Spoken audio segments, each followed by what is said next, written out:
Not just chilly here, California, I guess.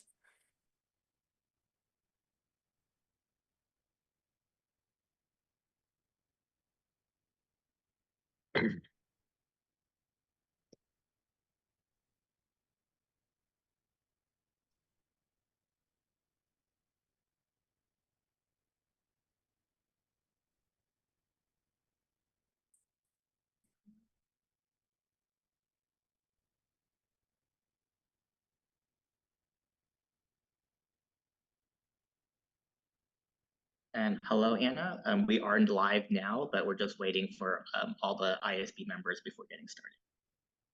Great. Sorry, I was a bit late.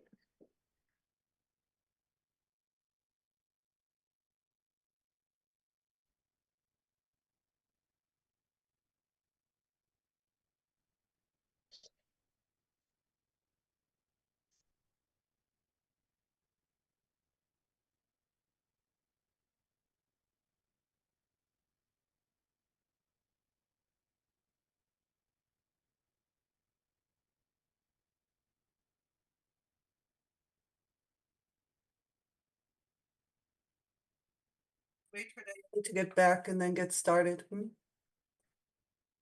Yeah, let's wait for Diane to get back and then we can get started. Yeah.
Okay.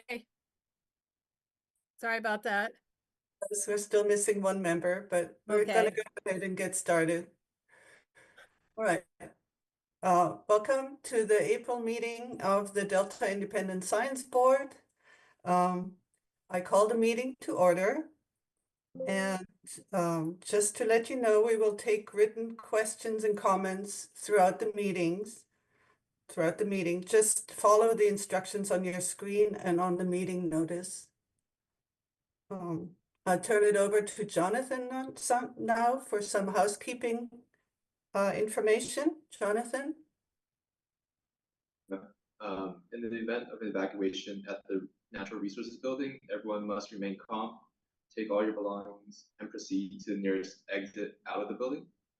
Staff will gather at the evacuation point at 1615 9th Street, and the public's welcome to join. Note that there's no food and beverage are allowed in the meeting room. Okay, thank you. I will take the roll call of the members to establish a quorum now. Starting with Virginia. This is Virginia Dale, and I have no new declarations. Tanya. Tanya Heikela, no new declarations. Diane. Diane McKnight, no new declarations. Anna. Anna McCulloch, no new declarations. Bob. Bob Nyman, no new declarations. Obi. Janta Abhishekara, no new declarations. Kenny is not here yet. Lisa. Lisa Wanger, no new declarations. And I'm Ingrid Werner. I have no new declarations. So I'd like to give an overview of the agenda now for today. We will hear from the Delta Stewardship Council on their latest activities, and I saw that Julie arrived. Welcome, Julie. Jonathan Huang, our new Sea Grant Fellow, will tell us about his research background and interests. And we will discuss the Delta ISB reviews and activities. Are there any public comments at this point? There are none. All right. So agenda item 2 is chair's report and business matters. Since our last meeting, the video recording of this year's IEP workshop have been released. The link to the recordings is in your meeting package. If you're interested, so you can watch Margot Matson's presentation, for example, on our ISB Contaminants review, and check out the poster that staff presented to help promote the Food Whips review. Next point, there will be a Delta ISB update at the Council's May 22 meeting at the California Natural Resources Agency building. Bob and I will be there. I will present a brief update on our activities, and but the main focus will be on the Food Webs review, which Bob Nyman will present. Thanks, Bob, for making yourself available for that one. And here are some brief updates on our other reviews and activities. The decision-making under deep uncertainty review has several things going on. The review leads are submitting a journal article on the inventory and analysis of scenario planning in the Delta region for a special issue of San Francisco Estuary and Watershed Sciences on post-normal decision-making. And the next step is to finalize the review document with findings and recommendations. And in addition, Tanya Heikkila was invited by Dr. Lauren Larson, our former Delta lead scientist, to chat with her post-normal science class on April 9th, where she shared what the ISB is learning from the DMDU review. Tanya, do you want to tell us a little bit about your experience there? Sure. Yeah, it was a fun opportunity. Laurel's class, for those of you not familiar with the term post-normal science, it's generally a framework that was developed probably in the 90s to help guide analysis of some of the really complex scientific questions that also involve value conflicts or high stakes kind of policy implications. So it really emphasizes kind of diverse approaches and bringing in kind of extended peer communities into the scientific process. So she teaches this class. It's largely graduate students. There were 13 students, I believe, and they come from different disciplines, from engineering, from planning, environmental science, and management. And I just shared some of the highlights of the review that we've done, including some of the things we've learned from our webinar series, our scenario inventory, some of our interviews, and fielded some questions from the students. And they asked really good questions. A lot of the questions focused on the kind of the practical use and some of the challenges with DMDU and how DMDU fits under this kind of broader umbrella of post-normal science that they focus on in the class. And hopefully I represented our ISB well, and yeah, it was just a great opportunity to get some of these ideas out to the next generation of scientists and potentially decision makers who are going to be working in the Delta region. So yeah, that's it. Yeah, well, I'm sure it was a good experience for the students. It sounds, the term post-normal science sounds very futuristic, but I guess we're there. We have to do that. Yeah. Are there any questions for Tanya from the board? No? Okay, not at this point. Okay, the second point, concerns the monitoring manuscript. It's we have reported on this before. Margot Madsen has concluded, despite the fact that she has concluded her Sea Grant State Fellowship, she's still working on finalizing the manuscript that is based on the ISB the ISB's monitoring enterprise review for submission to a journal. We have selected ecological indicators as a journal. It's very close to submission, I would say. All current and former board members that were involved in the review have been given a copy now by staff to review and determine if they want to be co-authors. This article is considered a communication product of a completed review by individual board members and is not a formal product of the Delta ISB. Big thanks to Margot and Virginia for leading this effort. It really has turned into a very good manuscript, I think, that I can use to review, or we can use to do the contaminants review in the future as well. It will help us guide the review. So then also, since the last meeting, we have received the following public correspondence from California Water Research on the subject of the governor's 2024 salmon strategy, which failed to properly consult all tribes. Another one on the decline in precipitation in landfalling atmospheric rivers on the west coast of North America. A third one on downscaling, and one comment from the Delta Stewardship Council on Delta Levy's investment strategy and Clarksburg. We will actually have an opportunity to ask questions about this during the council chair and executive officer report that we're getting today, which is actually the next agenda item. But let me ask if there are any public comments at this point. There are none. Oh, there is one from Deirdre Desjardins. Deirdre, you should have the ability to unmute your microphone. Thank you.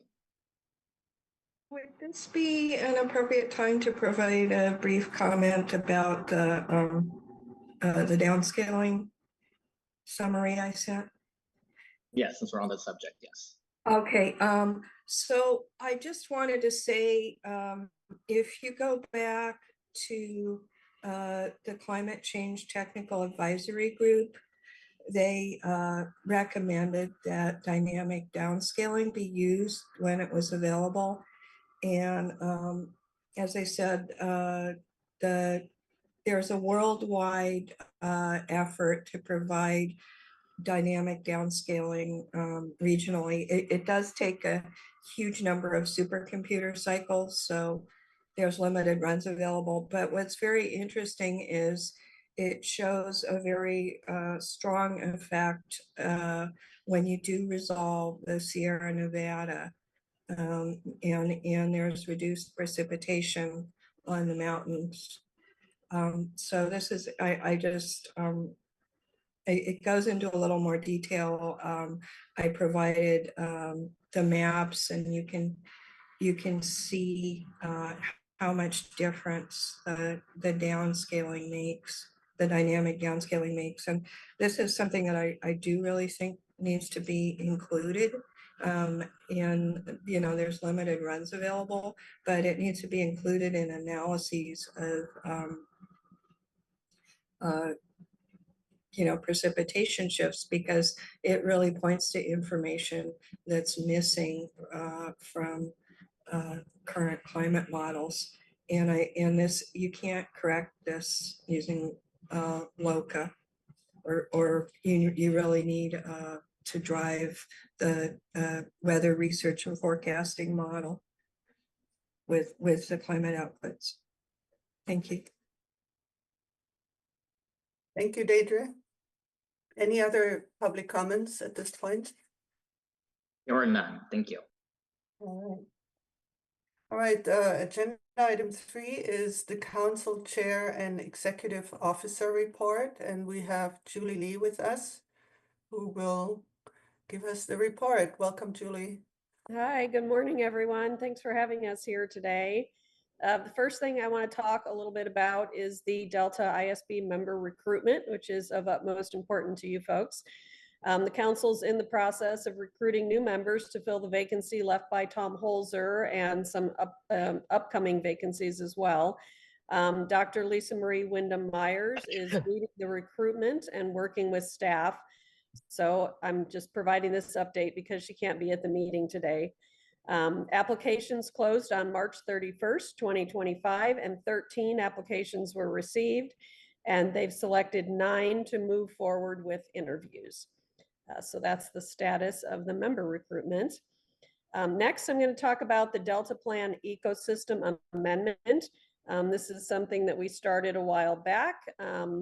We've completed the Administrative Procedures Act rulemaking process to amend the California Code of Regulations, which implement the policies we established in the 2022 amendment to the Delta Plan Chapter 4, which is Protect, Restore, Enhance the Delta Ecosystem.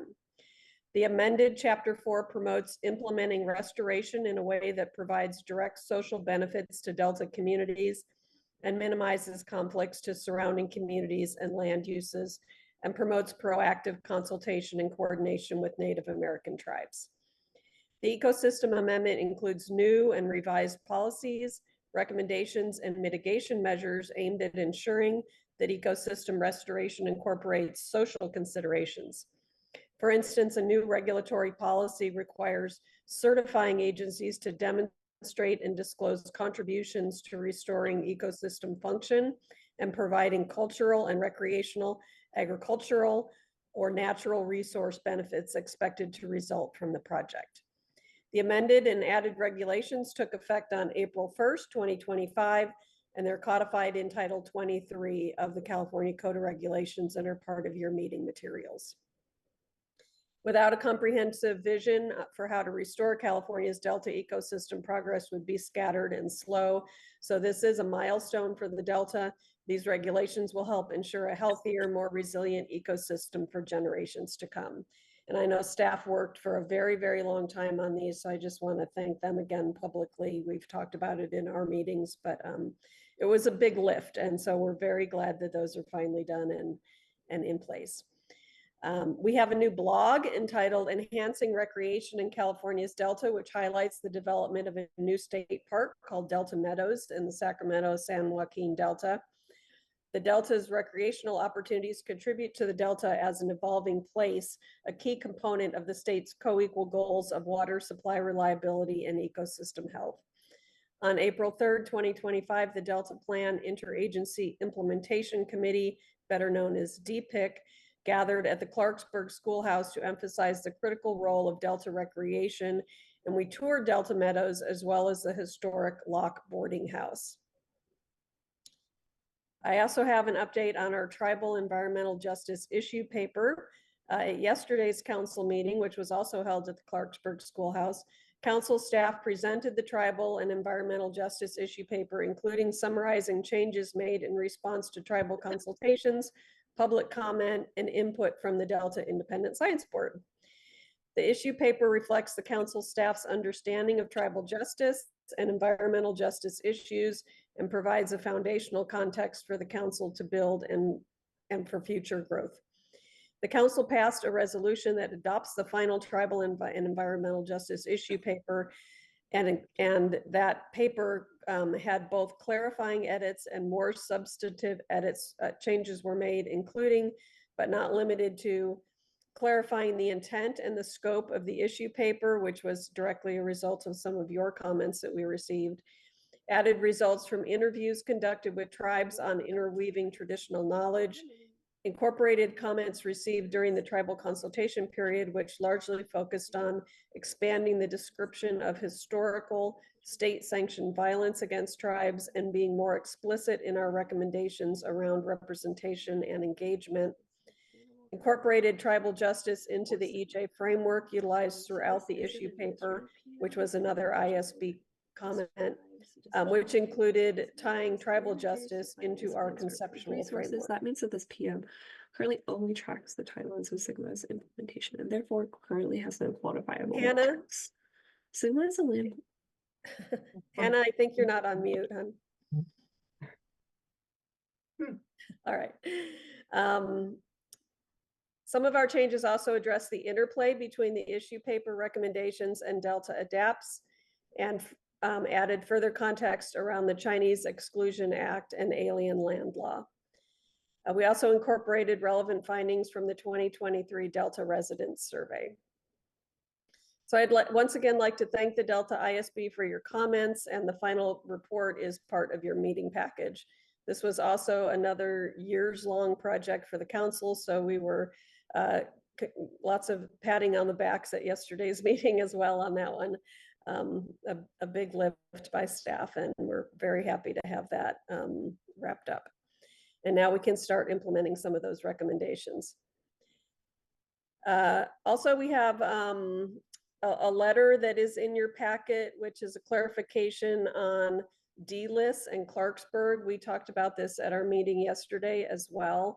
The Delta ISB, the council, and DPIC have all recently held meetings at the Clarksburg Schoolhouse, and the council wanted to clarify how the Delta levy investment strategy prioritizes human life and safety relative to other criteria, and to clarify how the D-List addresses Clarksburg in particular in response to recent comments made at your March meeting.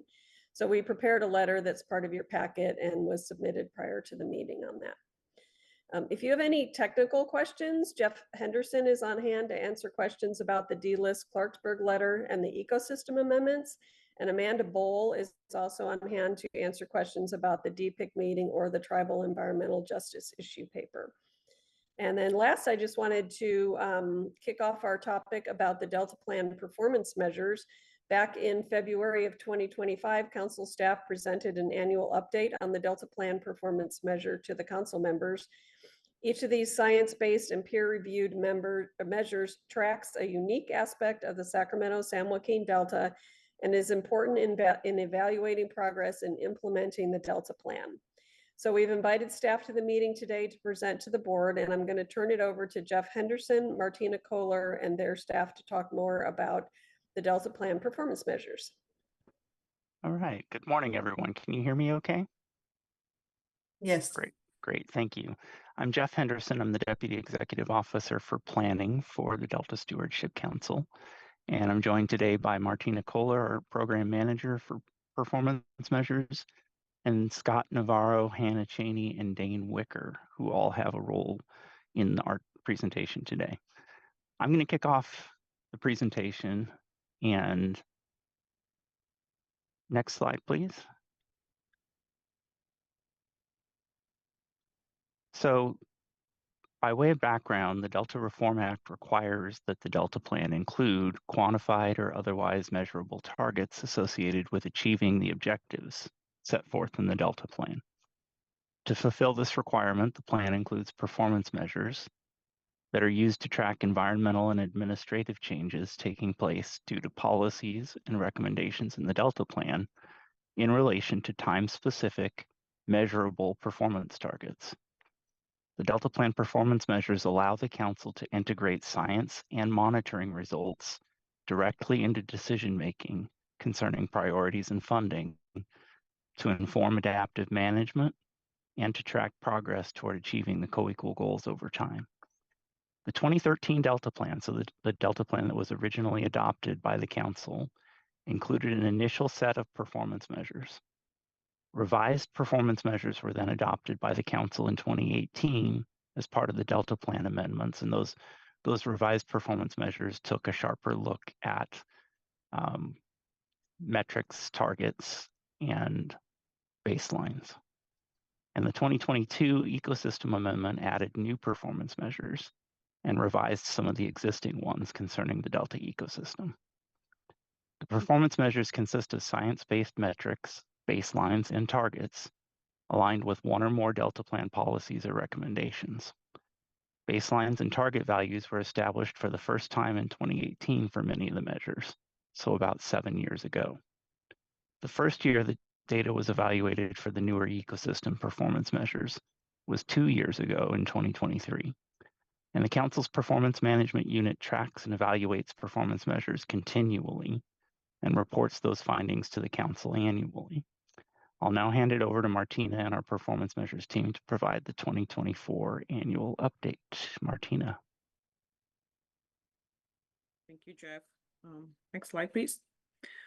Good morning, ISB members. It's great to be back in front of you. This is not the first time we are presenting to you. We had presented in the past years, as Julie mentioned, these annual performance findings to you. And also, when we presented the draft 5-year review of the Delta plan last spring to you, a significant portion was dedicated to describing the performance measures and the findings that supported the review. And then the board sent us a memo with some useful suggestions specifically for the performance measures. So to add slightly to the background from Jeff and as a quick refresher what the performance measures are and how they were developed. So on the slide is how the performance measures were selected from an initial broader mix of potential indicators. So the screening criteria were that the performance measures must be based on continually available data. We don't collect the data ourselves, rather rely on others in their monitoring and technical reporting. Second, those must be management relevant. The performance measures findings are to inform management actions. And then the third, as Jeff mentioned, the performance measures are bounded by the Delta plan. They are kind of linked to the strategies and policies and recommendations within the Delta plan. Next slide, please. So here is the timeline of developing the performance measures. And this is to illustrate the process and the milestones. It has been a multi-year process with steps, including technical and scientific reviews, further refinements, and then public comments. The Delta lead scientist at that time, it was Cliff Dam. He was instrumental in getting us where we are now, essentially. Like he had helped us a lot in many of the performance measures. And then Delta ISB also commented on the drafts. Next. And based on that feedback, we then asked science program to facilitate independent technical reviews of the performance measures, the methods of analysis. So this was done twice, one in 2017, next, and again for the ecosystem amendment performance measures. Next slide, please. So today we will be presenting a few of the performance measures listed here as they tracked interesting and important changes over the year. Our subject matter experts in the unit, Scott and Hannah, will walk us through these updates and why they are important. And then Dane will highlight a key outreach product developed last year. And I will close the presentation with what is up ahead for us this year. So with that, I will pass to Scott. Thank you, Martina. Next slide, please. Good morning, ISB members. Thanks for having us this Friday morning. My name is Scott Navarro, Senior Environmental Scientist of the Performance Measures Unit, and I'll be going through the water supply reliability and water quality performance measures first, or PMs. Next slide, please. So just a brief background, just to provide for water year 2024. This was followed by the 2023 wet year. And 2024 had normal amounts of precipitation, 70 to 130% roughly. However, it did have the hottest summers on record, averaging about 37 degrees Fahrenheit higher than normal. I just wanted to state this as this sets the stage for some of our performance measures that we'll be talking about today. Next slide, please. So up first is urban water conservation. So this performance measure monitors the improvements in urban water conservation and water use efficiency. And this is important because efficient use of urban water supply supports the Delta Reform Act, reduce reliance on Delta water by reducing individual water demand for water and improving regional self-reliance. So the targets set out back in 2010 to reduce water use by 20% were actually achieved in 2020, 2021. This is fairly old news, but we wanted to highlight this achievement just to provide some quick context. Now, what was notable for 2024 was that the State Water Resources Control Board, or State Board, recently adopted a new regulation, also known as Conservation is a California Way of Life. This regulation requires urban water suppliers to establish annual objectives for indoor and outdoor water use. Now, this regulation is effective as of January 1st of this year. So these newly established goals are expected to reduce urban water use by more than 400,000 acre-feet by 2030, helping the state adapt to the impact to water supply brought on by climate change. The new regulation would help realize the water savings outlined in the California's water supply strategy, which was published back in 2022. Lastly, the reporting of this urban water use objectives will be reported annually, and the performance measure metric will be refined to include this to be used as a data source in the future. Next slide, please. So up next, Delta salinity. We have a performance measure for salinity because salinity is important for any estuary, especially for the Delta. Now, salinity can impact water use for agriculture, drinking water, as well as ecosystem beneficial uses. And now we track this a couple of ways. We follow the State Water Resources Control Board's D1641 salinity objectives. And these objectives are set specific water quality objectives to be met in different parts of the Delta for different types of water years. And these are tracked with monitoring stations all throughout the Delta. The other thing we track for salinity is a low salinity habitat, or also known as X2, you may be familiar with. X2 is distance from the Golden Gate Bridge, and this is tracked and is designed to support the native fish species in the Delta, specifically Delta and longfin smelt. Now in 2024, water compliance for salinity was maintained for all stations in the Delta and Suisun Marsh. But in 2024, the most notable detail was regarding X2. Now, X2 is a requirement, usually is to maintain at about 80 kilometers from the Golden Gate Bridge for the months of September and October, but was actually amended to only be required for the month of September. And in addition, operating the Suisun Marsh salinity gates for all of the month of September. October did not have a X2 requirement. Now, this minor amendment to X2 was one of those adaptive management actions based on changing scientific data that was called for in the 2019 biological opinion. And it is said that this change allowed an extra 150,000 acre-feet of water to be delivered at a later date, but may provide equal or even more benefits to native fish species. Next slide, please. Moving over to harmful algal blooms, or HABs for short. HABs are a familiar issue in the Sacramento-San Joaquin Delta. And HABs occur when specific cyanobacterial species form in high enough densities and produces high enough concentrations of toxins where it can be potentially harmful for humans and wildlife. Some of the variables that kind of produce HABs include low flows, warm waters, and high nutrient levels. And we track this a couple of ways using satellite monitoring that detects densities of cyanobacteria, and this is supplemented by incident voluntary reporting. So in 2024, highlighted in circles on the bar graph here, there were actually very low instances of high density formations detected by the satellite monitoring tool, but it is not zero. This is relative to the high, you can see it in the bar graphs in 21 and 22 drought years. It's fairly low compared to those. However, I do want to add a disclaimer that just because a water body exceeds the cyanobacterial threshold doesn't mean that a harmful algal bloom is present.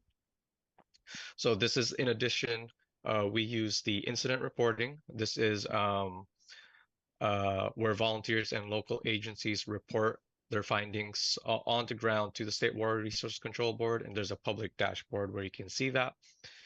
And in this incidents reporting, HABs were actually not as widespread as well. However, it was still an issue in the Southwest Delta communities like Discovery Bay. Lastly, we would like to highlight a noteworthy accomplishment in 24 for HABs, and this was the publication of the cyanobacterial HABs monitoring strategy, as may have been discussed previously here already. Now, this is very important for us because an overall monitoring program for a Delta would help accurately track the status of HABs in the Delta, and hopefully will provide more data in the future for this PM. Next slide, please. Oh, I'm passing this on to Hannah now. All right. Good morning, Delta ISB. I'm Hannah, and I'm an environmental scientist with the Performance Measures Unit. Yeah, and I will be talking about some of the PMs that I steward. You've probably already heard a little bit from me just because I do get nervous talking, and I was practicing this a little bit beforehand. So sorry about that. Not as used to Zoom as I used to be. So yeah, just to get right into it, the first performance measure I will be going over is for the Sustainable Groundwater Management Act, or SGMA. This is an administrative PM that describes decisions made by policymakers and managers to finalize plans and approve resources. That basically means that this PM currently only tracks the timeline of SGMA's implementation and therefore doesn't have any quantifiable metrics for now. SGMA is a landmark law that was passed in 2014 to achieve long-term sustainability in California's groundwater basins by 2040. SGMA requires local agencies to adopt groundwater sustainability plans for high priority and medium priority groundwater basins. The law also requires agencies to report out on groundwater sustainability data on an annual and a 5-year basis. So as you guys probably know, SGMA created an unprecedented framework for groundwater status tracking.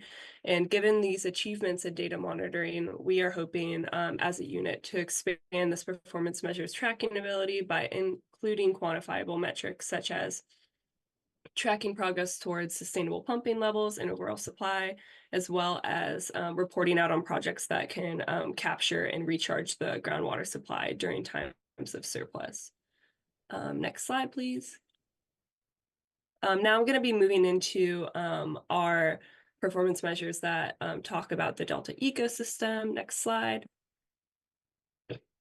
Yeah, so the Delta Reform Act called for the Delta Plan to provide a long-term approach to restoring habitats within the Delta. To track progress on this goal, a set of new performance measures were created and implemented under the Ecosystem Amendment, which we talked a little bit about earlier, that was passed in 2022. For this performance measure, we are tracking acres that are reopened by restoration projects to land water connections. This is a new performance measure, as Martina and Jeff described earlier. The ecological health of the Delta is fundamentally dependent on reestablishment of more land water connections. One of the major reasons for this is that lands provide a large amount of food for native and terrestrial species. Since about 2008, about 12,500 acres have been restored through ecosystem multi-benefit projects. Additionally, there are about 9,300 acres that are listed as in progress or in planning stages across the Delta and Sassoon Marsh. If all of these planned projects are implemented, we will be at about 22,000 acres, or about 36% of the way to the acres that are needed to meet the 2050 target. Next slide. I just wanted to highlight here, as I'm sure you guys are aware of, the Lookout Slough project was implemented by DWR and was completed late last year. This project restored over 3,000 tidal wetland acres just on its own, which was pretty major for this PM, by reconnecting land to tidal flows. Yeah, this was a significant part of the 12,500 acres that were added since 2008. Next slide.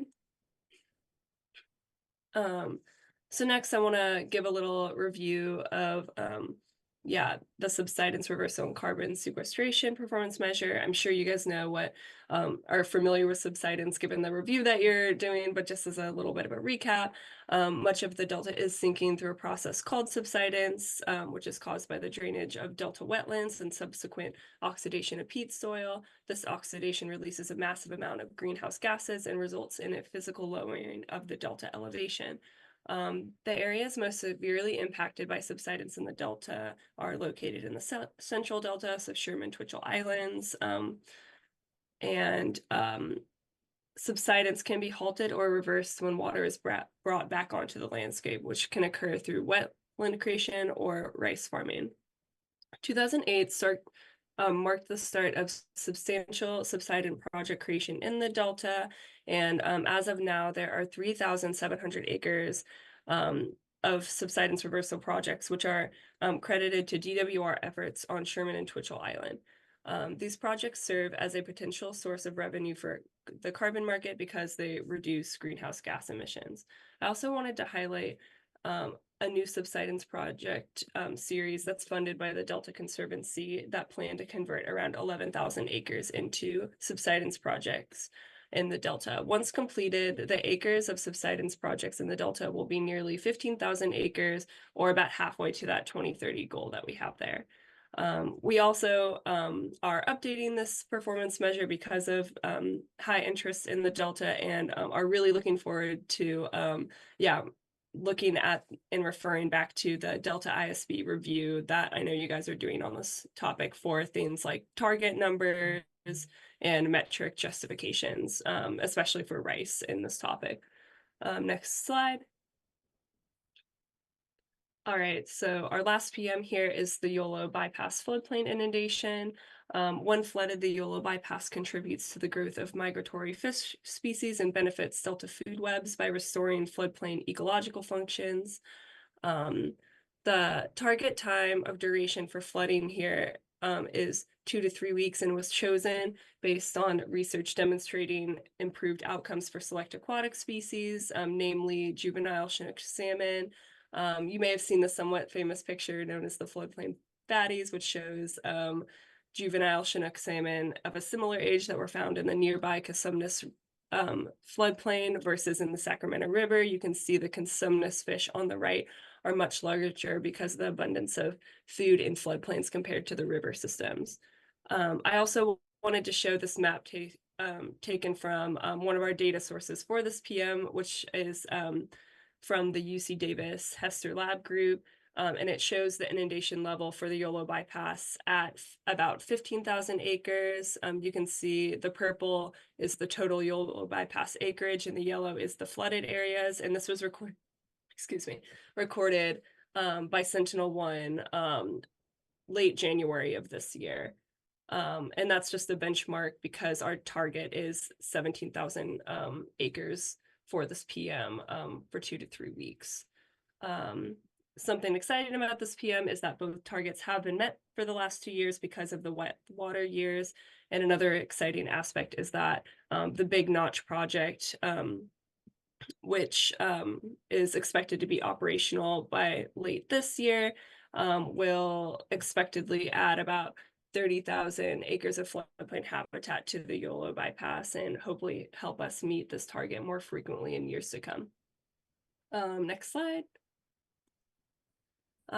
Just to wrap up with this one, I just wanted to show a shot that I took of the Yolo bypass riding the Amtrak between Sacramento and Davis this winter. It's looking a lot less wet now, but there's still some deeper water in the Sacramento side. And yeah, that's about it for me. I'll pass it back to Scott. Next slide, please.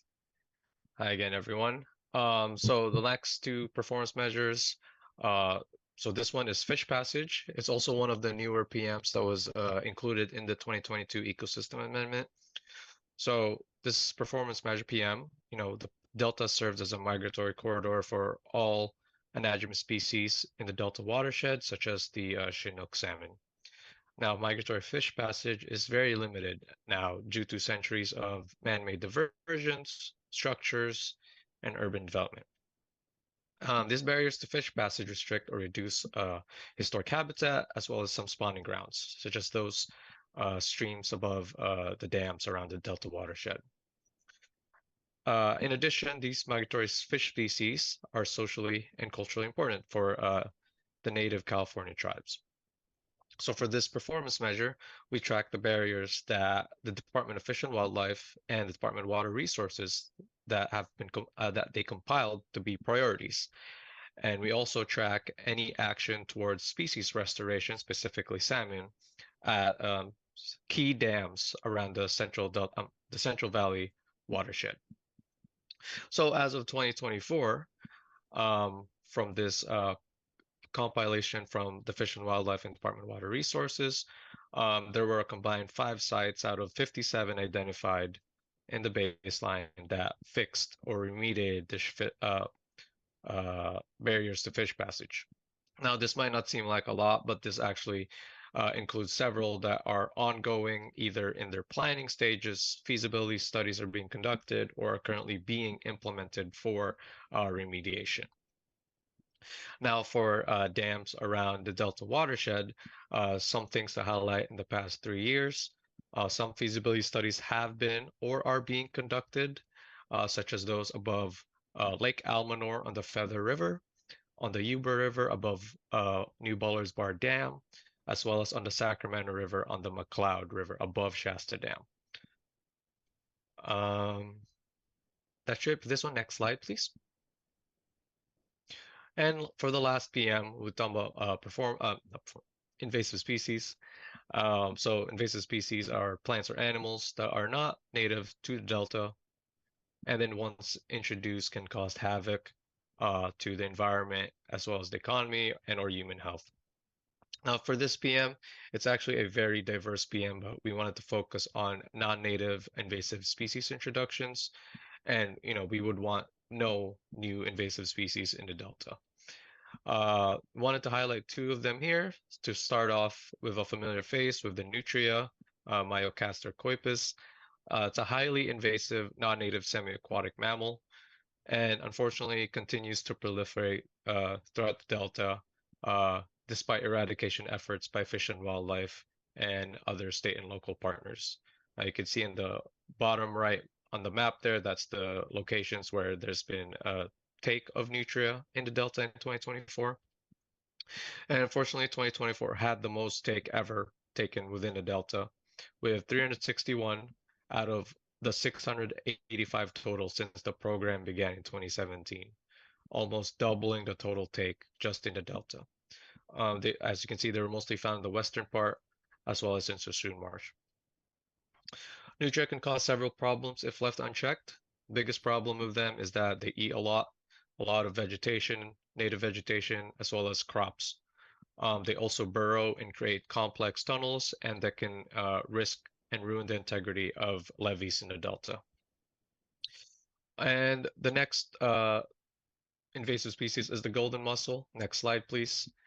As you may heard, this new invader came to the Delta in October 2024. It was found near Stockton, and unfortunately, as of March 2025, they have been sighted throughout the Central and South Delta, further south around the San Luis Reservoir, and then even further south on the California Aqueduct, almost close to Bakersfield or Lost Hills over there.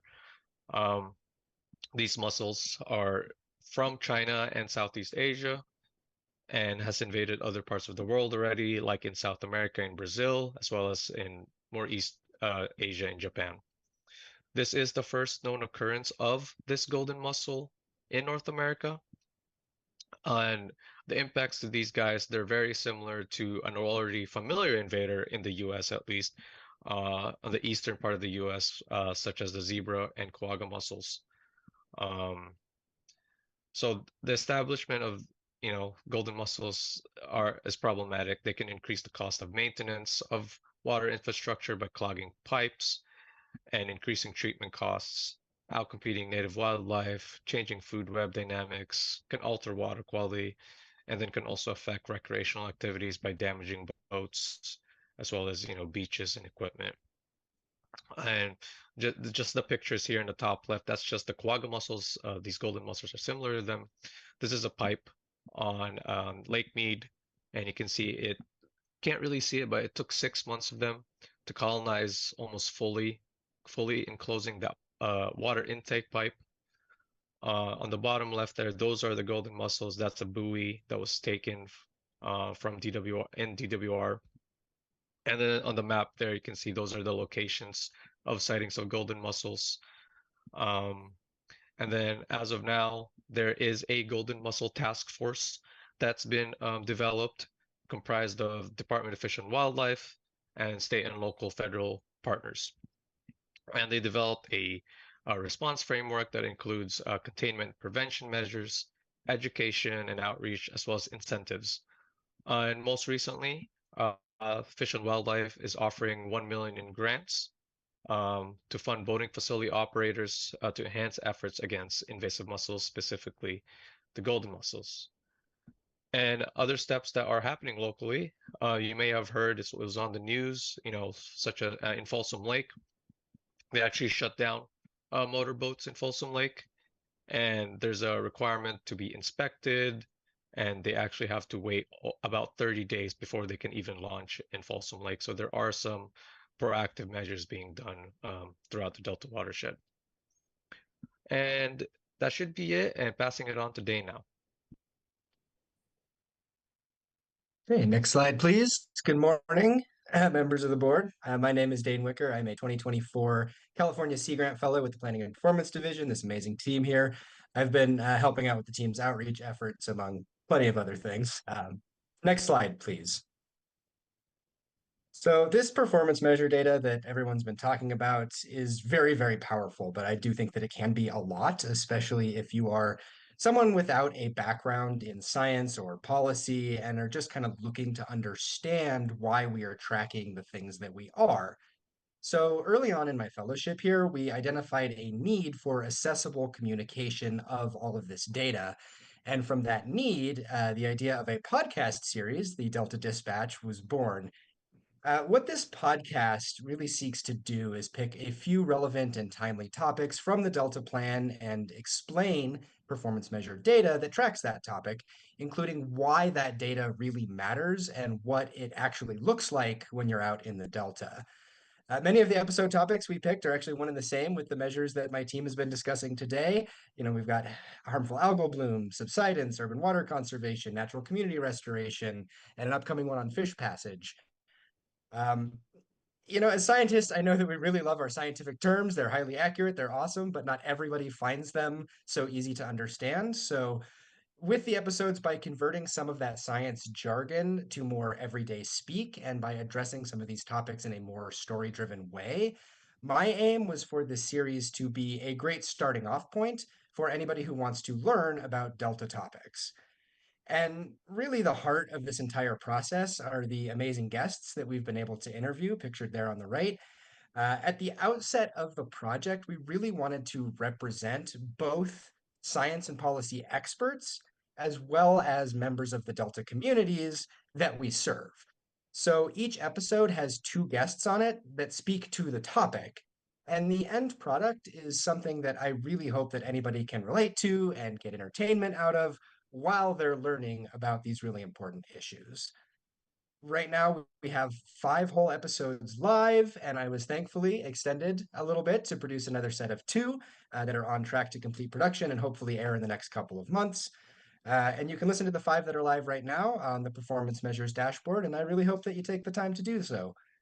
But with that, I will go ahead and pass it back to Martina. Thank you so much for your time. Cool. Thank you. Thank you, Dane. Thank you, Scott and Hannah. Next slide, please. And maybe one more slide. So yeah, to wrap up this presentation, the information presented today and more is available on the Council's Performance Measure website, as mentioned a few times. So the dashboard serves as a one-stop location to access and view the status of all the performance measures kind of anytime. We continue to maintain the website and post the updates as they become available. Some of the resources, we have the guidebook, that's a more like a hard copy resource that provides overview of the performance measures. As far as the uses, the recently completed 5-year review of the Delta plan used the performance measures to quantitatively rate the progress in implementing the Delta plan and inform management recommendations and the council's priorities for the next 5 years. Also, the DPIC is using the ecosystem performance measure and progress toward the Delta plan targets, restoration targets, to inform agency coordination and the institutional barriers through its restoration subcommittee. Next slide. And so kind of finally, I would like to close the presentation today with what is ahead for us. When we use the performance measures in the 5-year review, we identified several opportunities to expand and revise the metrics and set additional targets. We also, following your work and your science reviews and use them to inform potential new metrics and methods, for example, the subsidence issue, as well as we are looking, kind of watching closely the upcoming contaminants review that will inform the performance measures for pesticides and toxicity. Other things for this year, we will continue working with our partner agencies to feature their progress and accomplishments in implementing the Delta plan. And we have plans to continue expanding the dashboard with new tools and visualizations, particularly in providing more spatial analysis and map-based visualizations. So with the goal that the website provides useful and transparent information to our broader audiences out there. So I think with that, I would like to close and open up to any questions you might have. The next slide.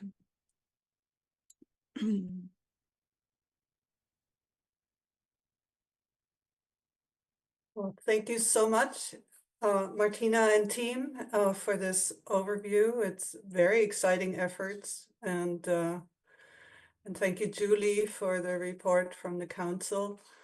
I'm sure there are questions, and I already see 4 hands up. So, Diane, I think you were first. I like to echo the compliment to a great presentation, really informative. To see all these performance measures in one place.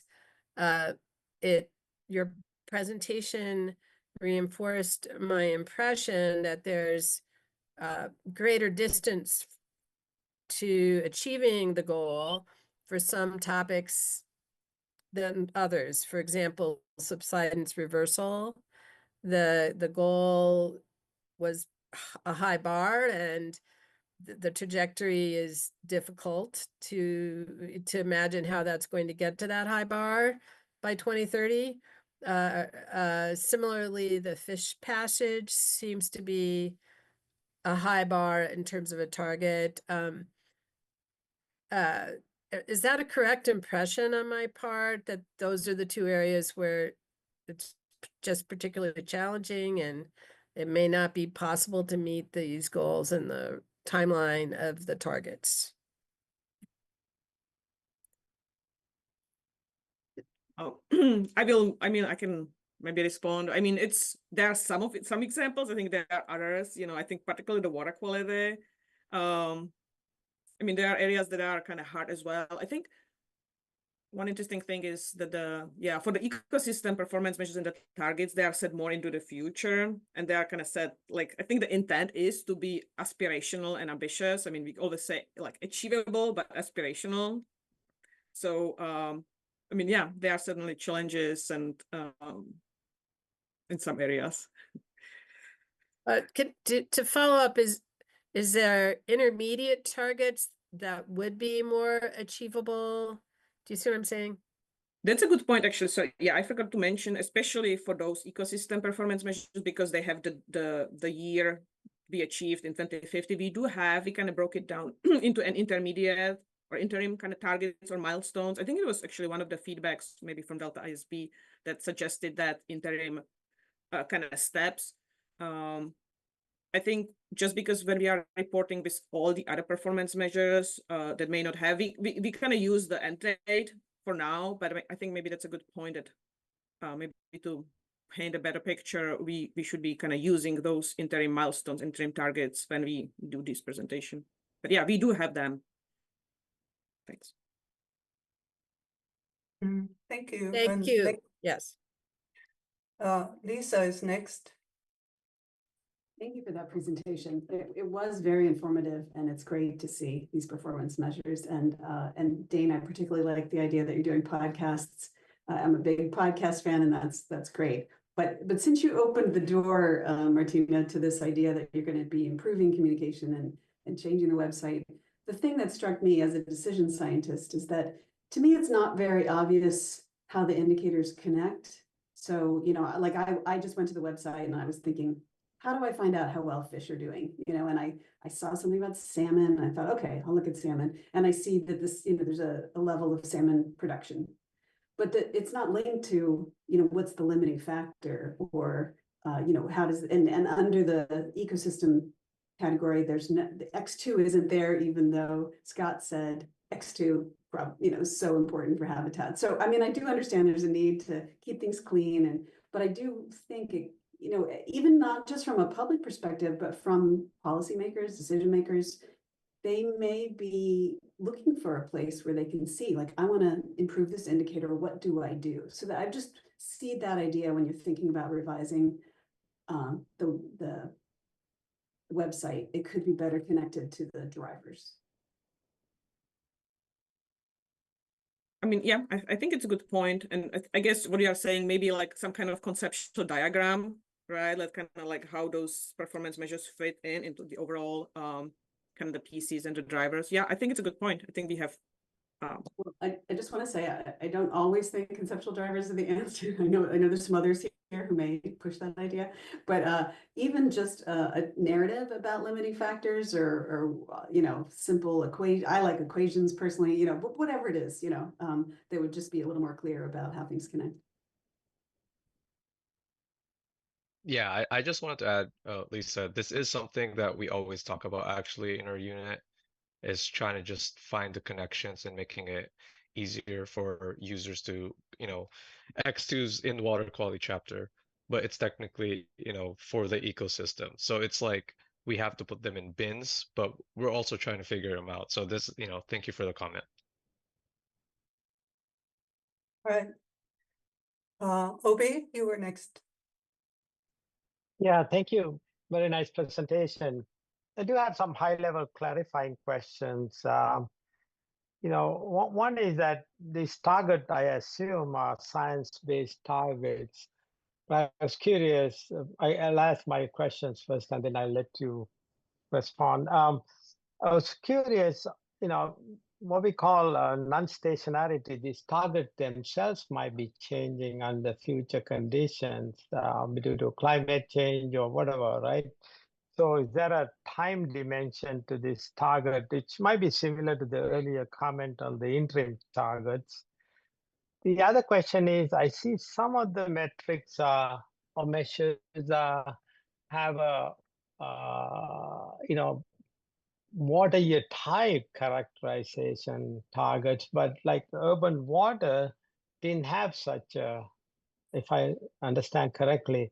But you know, when you look at urban water, it all depends on the climatic conditions for that year. So I was wondering if there's a consistency across all the performance measures to have, you know, past trends, and also, you know, what factors that may affect that particular measure characterize it that way, just like the X2 was, I think, in this case. You know, one other comment, you know, Everglades has a similar effort. I work at, you know, they have a report card which brings all of these into, you know, yellow, green, and red with all the performance measures on one sheet. You might want to look at what they are doing if you can get some ideas. There we separate the performance measures from performance indicators. Like your groundwater one sounds like a performance indicator, which it seemed we didn't have a target per se, if I understand correctly. So performance measures are the one that has a target and also quantifiable, like you have. But some may be indicators of the ecosystem health. Anyway, those are my comments.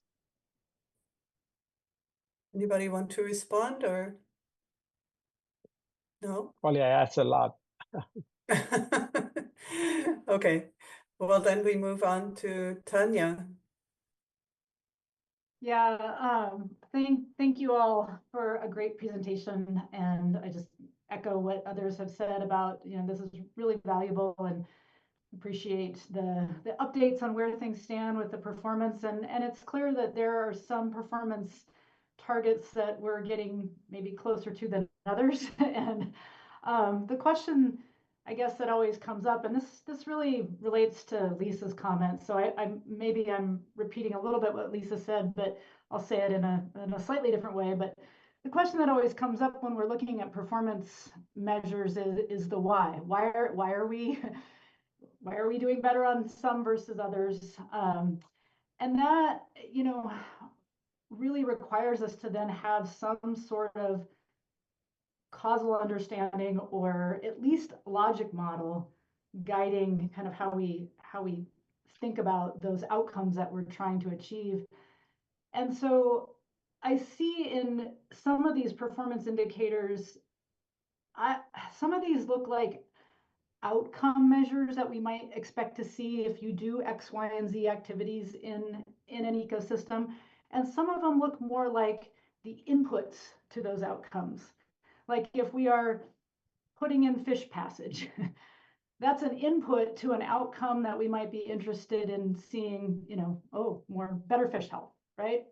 And so this kind of goes back, I guess, to Lisa's comment that if we could start to see some of those linkages in a more direct way between where those inputs or those activities are that could lead to some of those indicators of ecosystem health, I think that would go a long way towards just giving us an understanding of, where are we in that kind of logic model of performance, and how are we doing within the different steps of that chain where we're expecting to see some of those outcomes occur. So, I mean, I think that what you've done is really terrific, and this is just more, food for thought for how we can provide a more kind of robust performance evaluation approach to really, build some of that understanding from the science that we're seeing on the Delta ecosystem,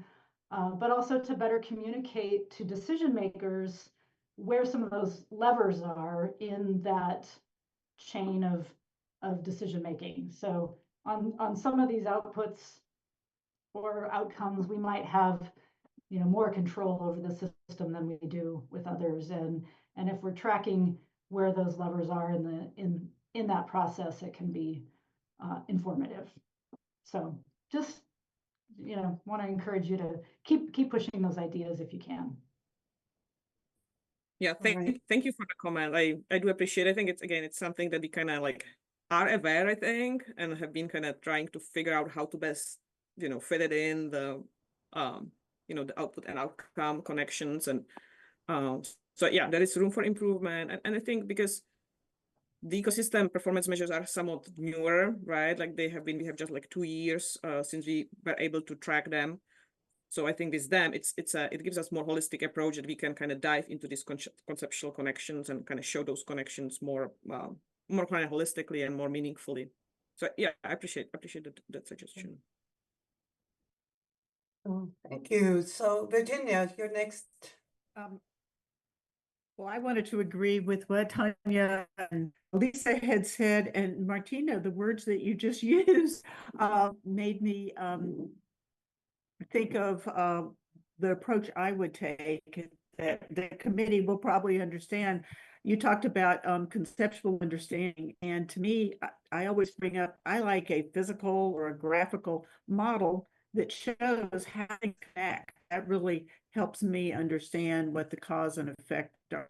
And since you're focusing all the way from performance measures to communication, I think that would help you to put together a way that what I call effect measures can really be changed by actions that are taken by people on the ground. And so then that made me think of one measure that that I kind of wondered why it's not being considered, and that's the amount of permeable or the reverse non-permeable surface area, because that's going to affect water quite a bit. It might be something that people could directly affect that would have some changes showing out in the system. And then my last comment is kind of different because I really like your approach of having specific targets, but your target for non-native species is no new non-native species populations established. And obviously that's not working. I think it's maybe not a reasonable or even useful goal. And I think it might be useful to step back and think what kind of goal would really be useful for people who are trying to monitor and take action toward protecting against non-native species introductions.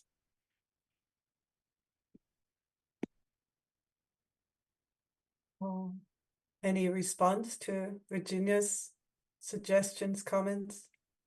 I'll add. Well, thank you for the comments. For the non-native invasive species, we do agree with that comment. I think it is aspirational, right? We don't want invasive species, and this is something that we're thinking about in our refinements. We're trying to work with our partners, trying to figure out what would be an appropriate goal, whether that's just tracking the management actions, how effective the management actions are. It's definitely something that we're thinking moving forward. And maybe if I can, sorry, add to it actually, like, this one is exactly like kind of difficulty. This one is outcome, right? I think there is opportunity that we are missing on showing some good work that it's happening as far as like the management actions that hopefully lead to like eradication and like avoiding the new species, but that's not represented, right? Like the way it is structured. So I think there is a piece that could show some progress despite, not perfect solutions, but like that we are missing because this is kind of like we could add the output piece, I guess, because we all are so focused on the outcome. So anyway, just kind of wanted to highlight that. Yeah. Yeah, otherwise you may be doomed from the start here. Kenny, you joined us. Kenny Rose is here. May I ask you if you have any declarations before you ask your questions? I have no declarations and I have one question. All right, go for it. If I combine the two. So I really like that you have a lot of measures in native units, acres, feet, dollars. A few are percents, which are always risky because percent change in a small number is very different than a percent change in a big number. But as you try to build up a conceptual understanding of these, what we've run into in other systems right now in Chesapeake Bay is you're going to meet some of them, and some of them you're going to look far off, and some you might look close. But it's very hard to judge really across them which ones you're actually closer to than others, right? And so I was wondering if you had any, and it's hard, but we're trying to do it here, kind of the responsiveness of these measures to different actions. Like you could only be halfway there, but it's a very responsive, very coupled to the management action, very responsive thing. And so getting another 50% is actually easier than if you're 95% of the way there on a different measure, which like a really tough one is increasing salmon runs, for example, right? So many other factors. So when you're thinking about your conceptual model, you might also think about the responsiveness to management of these measures, unless you meet them all, and then you're done, right? But it's not likely, right? So it's hard to do, but we're trying to do it in another place, and it resonates very well with stakeholders because it's looking like you're going to turn the knobs that are most efficient and effective to turn, right, with limited resources, right? So anyway, I just wanted to point out, but the native units are great, acres and all that. But it's really hard to know if I'm at 50,000 acres and I said 70,000, is that gonna be reactive to what I want to do there when I'm way off on the number of salmon coming back or something, right? So anyway, it's I guess I should raise my voice at the end, so it's a question, but it really was more of a comment about that. So I'm lowering my hand. Yeah, I appreciate the comment. This is interesting. Maybe we can follow up with you. Can you, like you mentioned that it's similar approach, or that approach what you're suggesting has been done in some other system. Maybe we can look at some of the methods there. It could be helpful. Well, we're trying to do it. Trying to, yeah. I wouldn't declare. I won't tell you how close we are to success because it's the same problem, but we're trying to do it. In response to limiting resources, you can't do everything, right? So bang for the buck kind of mentality. So if I could just quickly mention, I was thinking of telling you about, there is a website called chesapeakeprogress.com.org. I forget, I've mentioned it before, that does have some of the characteristics that we're talking about in terms of looking at limiting factors and desirable outcomes of the indicator. So that may be helpful, but Kenny's, I think, talking about a more rolled up thing about, or, the sensitivity of indicators is another issue, but I also heard him saying, I want to be able to compare different indicators all at once in terms of progress. So those are all good goals. All right. Well, thank you, everyone. Definitely, this is a very important topic, indicators, and it's pretty tricky to set the goals. We'll try to be as helpful as possible with the contaminants review also that you mentioned, Martina, which is, the thresholds and the goals are a tricky part to set. So, all right, so we're done with this agenda item. I'd like to move on unless there are any other questions. Are there public comments, Edmund?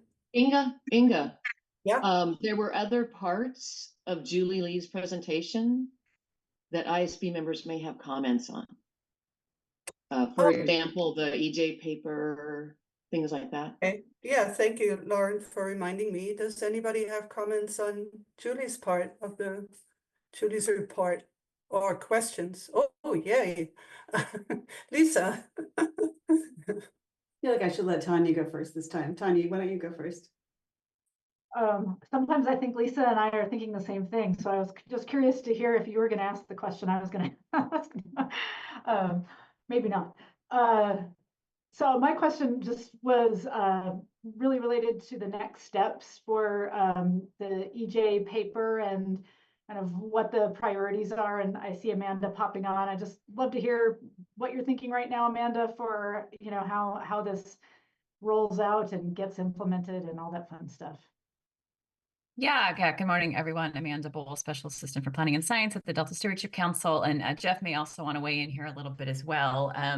This has been a 4-year process for the council, this initiative, the research we did and the interviews and everything that kind of we used to kind of compile and develop the issue paper, including the recommendations. And so during that 4-year period, we've been doing a lot of the work that we talk about doing and that we recommend that we deepen and continue to do. And so, one of the things that we did in the last year and a half or so was create a new unit in the planning division, our climate change and environmental justice unit. And so it's already kind of scoping out how better to integrate some of the aspects of the recommendations into our work, not just for that unit, but kind of agency-wide.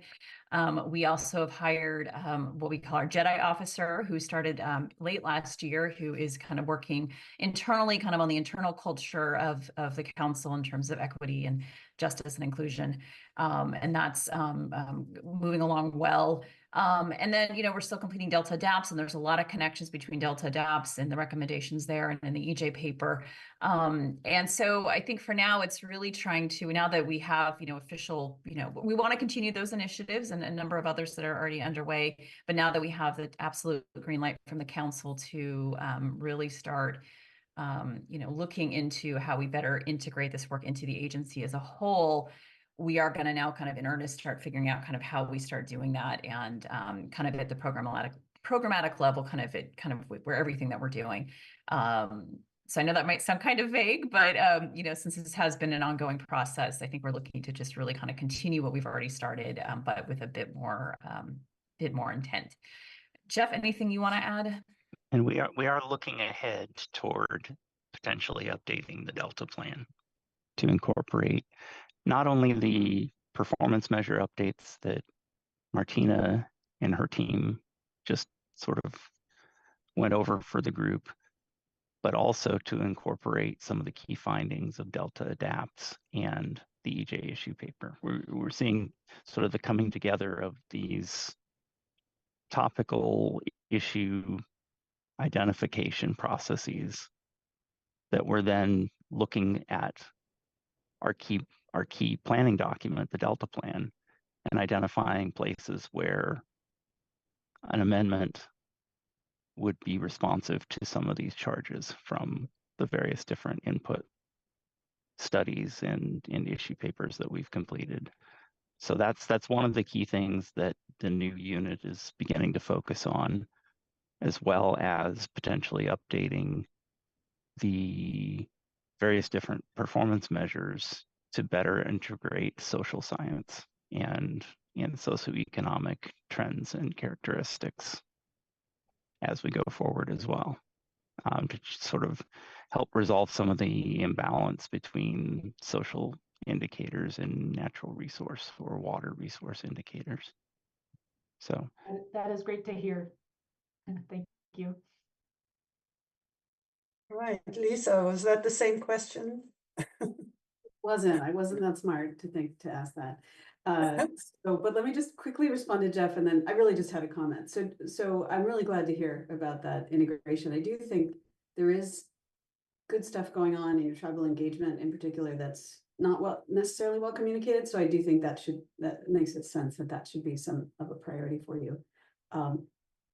And then the other thing I just wanted to say is I just want to thank you for being responsive to our comments. I haven't read through to see exactly what you did, but basing it on the summary of changes, I just appreciate that. It doesn't always happen. And I think the improvements are going to help that report be very useful. So thank you. All right. Diane, you had a question or comment? Yes, this may be an awkward question, but from my involvement in the food webs review with, for example, I really came to appreciate the interaction between the federal agencies and the state agencies, and in terms of some of these issues. And as we are aware, there's a changing federal landscape in many ways for the what can be words that can be used even for language and around the environmental justice issue. And is there a concern that by continuing to use some of the phrases at the state level and in the council that are not allowed to be used now in the federal level, that will in some way make the interactions awkward or difficult? Do you see what my question? It's how is what's happening at the federal level in terms of terms that can't be used impacting progress on this issue, which is really admirable. Yeah, no, I understand what you're saying, and it's something we're very much aware of because we do have so many, as you mentioned, so many federal partners who have previously been working very actively in this space. And so I think we're trying to be very cognizant of that as we're continuing to work with our federal partners and just understand and accept kind of where they are at the moment, and support them in what they can do. And for now, state direction has not changed. And so we are continuing to do what we're doing and using the verbiage that we are. So I might go a little stronger and say all the more reason to be doing what we're doing. And I'm glad to hear that, and thanks for understanding my question. Yeah, all the more reason. And if there are gaps that we can fill, we seek to do that. That's great. All right. Any other questions, comments on the parts that Julie presented this morning? I don't see any other hands raised, so do we have any public comments at this point? Yes, we have a public comment from Deirdre Desjardins. Deirdre, you have the ability to unmute your microphone. Thank you. Yeah, I wanted to put the increase in temperatures in 2024 in the context of there's been global, there was a big global step increase in temperatures in 2023. It continued through 2024, and it's an area of active research about the causes. There was a step increase in temperatures in California, according to the climate data, as the planet emerged from the global warming hiatus around 2013. And I'm working on a paper about that emergence. It's related to the Pacific Decadal Oscillation or Pacific Decadal variability. There was a change from a cooler pattern to a warmer pattern around that time. So we there's still a lot of work understanding what's happening. I just wanted to provide that context. Thank you. Thank you, Deirdre. And that takes us to our next agenda point, which is we're going to talk about the Climate Science Research Symposium. I'll just provide a little bit of background for those who haven't been with us before. Inga? Yes? I think I've received a few comments that maybe we want to take a short break after this council report before proceeding to the next item. Is that okay? Yes. I think so. We're running a little bit behind anyway, so we can take a 15-minute break. So you received more comments, did you say? No, I just got some comments from a board member that it might be helpful to take a little break before jumping into this item. Ah, okay. If everybody agrees, we'll take a 15-minute break at this point. And we'll reconvene, let's say, at 10:45. And Inga, I think the request from Edmund was prompted by me. Even a 5-minute break is just fine. I just need to step away for 1 minute. Well, either way. I certainly don't want to make us fall further behind. So if we want to move things, that's fine. But if we're creating additional break, then I don't want to, delay the schedule further. No, we had a break. We had a break scheduled, so we're just moving the break up. Okay. Okay. Well, let's take it now. So I'll see you back at 10:45. Great.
Thank you. All right, I'm ready. Okay, welcome back to the April meeting of the Delta Independent Science Board. We just had a brief break and will now resume with agenda item 4, which is a discussion of the planning for the Climate Science Research Symposium. And I'll just give a brief background. The Delta Independent Science Board plans to organize and host a public symposium later in the year on the current state of climate science. The prospectus has been finalized and may be revised based on today, and a draft briefing paper has been prepared to help inform the discussion. I will turn it over to Obi and Anna for a status update on the symposium planning and the next steps on the briefing paper. Obi or Anna? Yeah, I'm here. Okay. Okay. Thank you, Inga.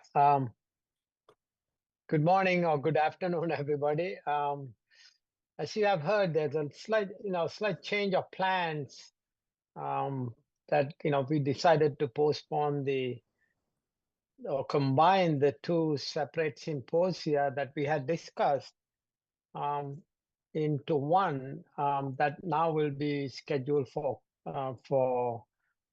fall. And I think there are some dates, September 14th, 15th, or 15th, 16th. I don't remember the exact date. And later, maybe Edmund can confirm that. The idea is we had quite a bit of input from the public, about 10 comment letters or emails. And also we had quite a number of scoping discussions with organizations, including Governor's Office of Land Use and Climate Innovation. It became clear to the review leads that it might be best to have a 2-day event combining the two original objectives. One is to get an update on the climate science beyond what is being done in the Bay Delta region and how the agencies are using climate projections and information into decision making. So we thought it would be best to combine the two into one and schedule it for fall. So that's the change. And the prospectus has been changed to reflect that. And I think that's the one Inga asked for any comments so that we can finalize it. One other benefit of postponing is the original date we had in May conflicted with the California Water and Environmental Modeling Forum and the Association of California Water Agencies meetings. And if we had that meeting in May, then there might be some people who might not be able to attend. I myself plan to attend the Water and Environmental Modeling Forum, which should be useful. So that's the change. This change will allow us more time to refine the briefing paper, with input or additional board feedback, and the prospectus is available to you. Now, as a part of the prospectus, we have also developed a briefing paper that I will let Anna describe the process that we used to develop that to provide a summary of what has been done. I must say that the conversation with the scoping discussions reveal a lot of new information and new documents, and that will be very useful. So I've been following up on some of those documents, and we've also seen some research papers on modeling, I think like the one Deirdre mentioned earlier, using dynamically downscale regional climate models. So I think we hope to have this complex topic discussed in the fall when we have the 2-day meeting together. I'll let Anna describe the next part of this conversation here. Sure. So as you remember from our past discussions, we had prepared, going back quite a while, we talked about the possibility of creating a briefing paper leading up to the symposium. And a few meetings ago, we explored the idea of using a tool called Notebook LM, which is an AI tool where you can upload a large number of documents and then use prompts to get information, but that is gleaned directly from those documents that you hence selected as being reliable for the questions that you're asking, rather than the type of AI chatbot that we might all be familiar with, where it pulls things from any number of sources online. And so what we had discussed with you last time is a first version of that briefing paper, where essentially what we had done is taken the same questions that are the framing questions for the workshop and put those questions as prompts into Notebook LM to get a sense of how are those questions already addressed in existing documents, such that the discussion at the workshop could really start from what is already known based on existing documents and move forward from there, rather than running the risk of spending a lot of time learning about this background material or having speakers reiterate information that is already available in other types of documents. When we discussed this briefing paper with all of you last time, we got a lot of feedback. One clear piece of feedback is to really clarify that what was being presented in that briefing paper was generated by an AI tool rather than written from scratch by myself at OBE or other members of the ISB.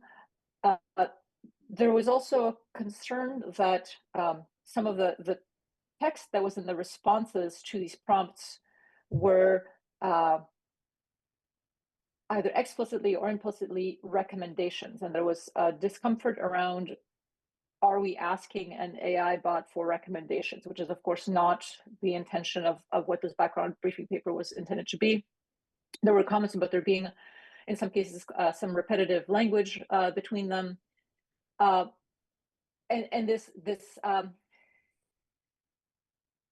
I think maybe a bit of a miscommunication or a discomfort around what is the goal of this briefing paper? Is it just background information, or is it the start of a document that we as the ISB might be creating as the outcome of this workshop and the deliberation process that we would go through? In some cases, I was also concerned that some of the responses to some of the questions were rather vague or open to interpretation, and straying a bit from the main topics that we talked about. And so we've talked about this, Obe and myself, with Edmund and Lauren's help quite a bit. We've had several meetings in the intervening time, and we have an approach to propose. One is that, of course, and you will see this in the document that Edmund sent around, we need to be very, very clear that this is an AI-generated document that is simply meant to increase the efficiency with which we can glean key information from existing documents. We want to avoid having a hybrid product where we would get output from Notebook LM, so from the AI, and then edit it ourselves. Because once you start to do that, it's no longer clear whether it's an AI generated document versus an ISB generated document, and we want to avoid it being interpreted as something that the ISB is either writing or endorsing. We want to have that clean separation. We also wanted to make it even clearer that we are not asking the AI to answer the questions that we want to address at the workshop, but really just to provide the necessary background information so that we can be very efficient in pushing the boundary of where we want to go next during the actual workshop and during the conversations that we have following the workshop. And so what we have done is we have essentially restructured the prompts that we use in Notebook LM to try to achieve these goals. And so I don't know if everyone has the prospectus open, but as you remember, there were 8 questions that were in that prospectus. For example, the very first question on the first day for the workshop is what are the important climate drivers for planning under future conditions? For example, atmospheric rivers, warming, droughts, wildfires. What changes in these drivers are already being observed, and what changes in these drivers or regional impacts are expected in the future? And so for each of these questions, we then rephrase the prompt to more explicitly frame it the way that we had understood it to be. And so what the prompt for that first question then became: summarize information from the source documents about the important drivers for planning under future conditions, example, atmospheric rivers, warming, drought, and wildfires. What changes in these drivers are already being observed, and what changes in the drivers of regional impacts are expected in the future. Use academic language and approximately 500 words. And we did this for each of the questions, so that essentially, rather than asking the question, we are explicitly asking it to summarize, based on the source documents, what is already known about each of these topics. And that is what you see in the revised document. I realize that Edmund only said this, I think, yesterday, and so we don't expect that you will have read it. It's about 20 pages long. But what we'd like to talk about is this strategy that we're proposing, and to make sure that we're all comfortable with it. So as I mentioned, we've now generated this essentially new version of the briefing paper using these new prompts. The briefing paper now lists explicitly what the prompts were, and you'll see there's one prompt corresponding to each question, but rephrasing it more explicitly in terms of summarizing the information that's available in the source documents. And so at this point, we just want to open up the floor for discussion to discuss this approach and hear your feedback, and then we can move on from there. Yeah, and I think we also want to discuss the prospectus, the changes we made to reflect that we are combining the two. Yeah, I mean, those are pretty minor changes, Symposium into but one, and the schedule changes. So I think we will open up for any comments or questions on both the prospectus and the briefing paper that Anna described. Yeah, and we could also take it one at a time, but go ahead, Kenny. Yeah. Yeah, I guess I'm a little confused, the role of the AI in this. It's supposed to make things easier, and it sounds like it made things harder to do. So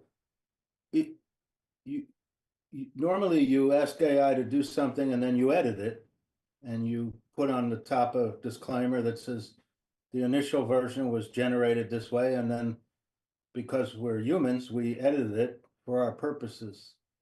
So I think whatever we produce, we implicitly endorse. So I guess I'm not clear what that whole distinction was about. It's got to be only AI, untouched, unchanged by us. Why? Well, so in this Notebook LM, we have on the order of 50 documents, some of which are multiple hundreds of pages long. And so for me as a human being to intelligently use the AI as a first draft, I would need to first read these 50 documents, think through them, ingest them, and then edit them. That was not a plausible path forward. I mean, frankly, I don't have time to read thousands of pages of background information. And so in this case, it's not that, and again, I think, AI is so new to so many of us, right? In this case, it's not that, for example, I don't know, you upload a draft of your paper and you ask it for first draft of the abstract in your academic world, and then you might improve the abstract. That's in a situation where you're already intimately familiar with the material. and you're just trying to make it more efficient to come up with a succinct statement of what the main points are.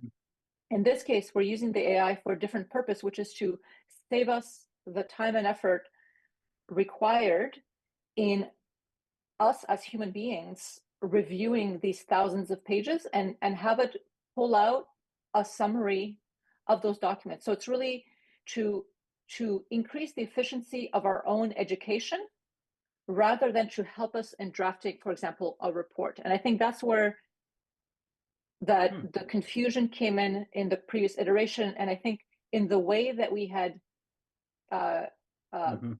drafted the initial prompts, it led to that confusion because the prompts we used were the same questions that we want the workshop to answer. And I think that led us down this path of everyone having a little bit of a different interpretation as to what the goal of this was. But the goal is simply, please save me the trouble of spending, months full time reading these thousands of pages, and give me a summary so that I can more efficiently be brought up to a reasonable level, and so I can engage more effectively during the workshop. This will not be a first draft of a document that we will then, use for our report or anything further on. Whether or not we choose to engage with AI in those steps, I have no idea, and we would have to discuss that separately. It's simply meant to create a background document for us to review in a way that's more efficient than either one or more of us, or for example, some of the postdoctoral fellows that we have needing to, as a human being, go through those thousands of pages. Okay, so the disclaimer is that the which board is this? The ISB, sorry. Yep.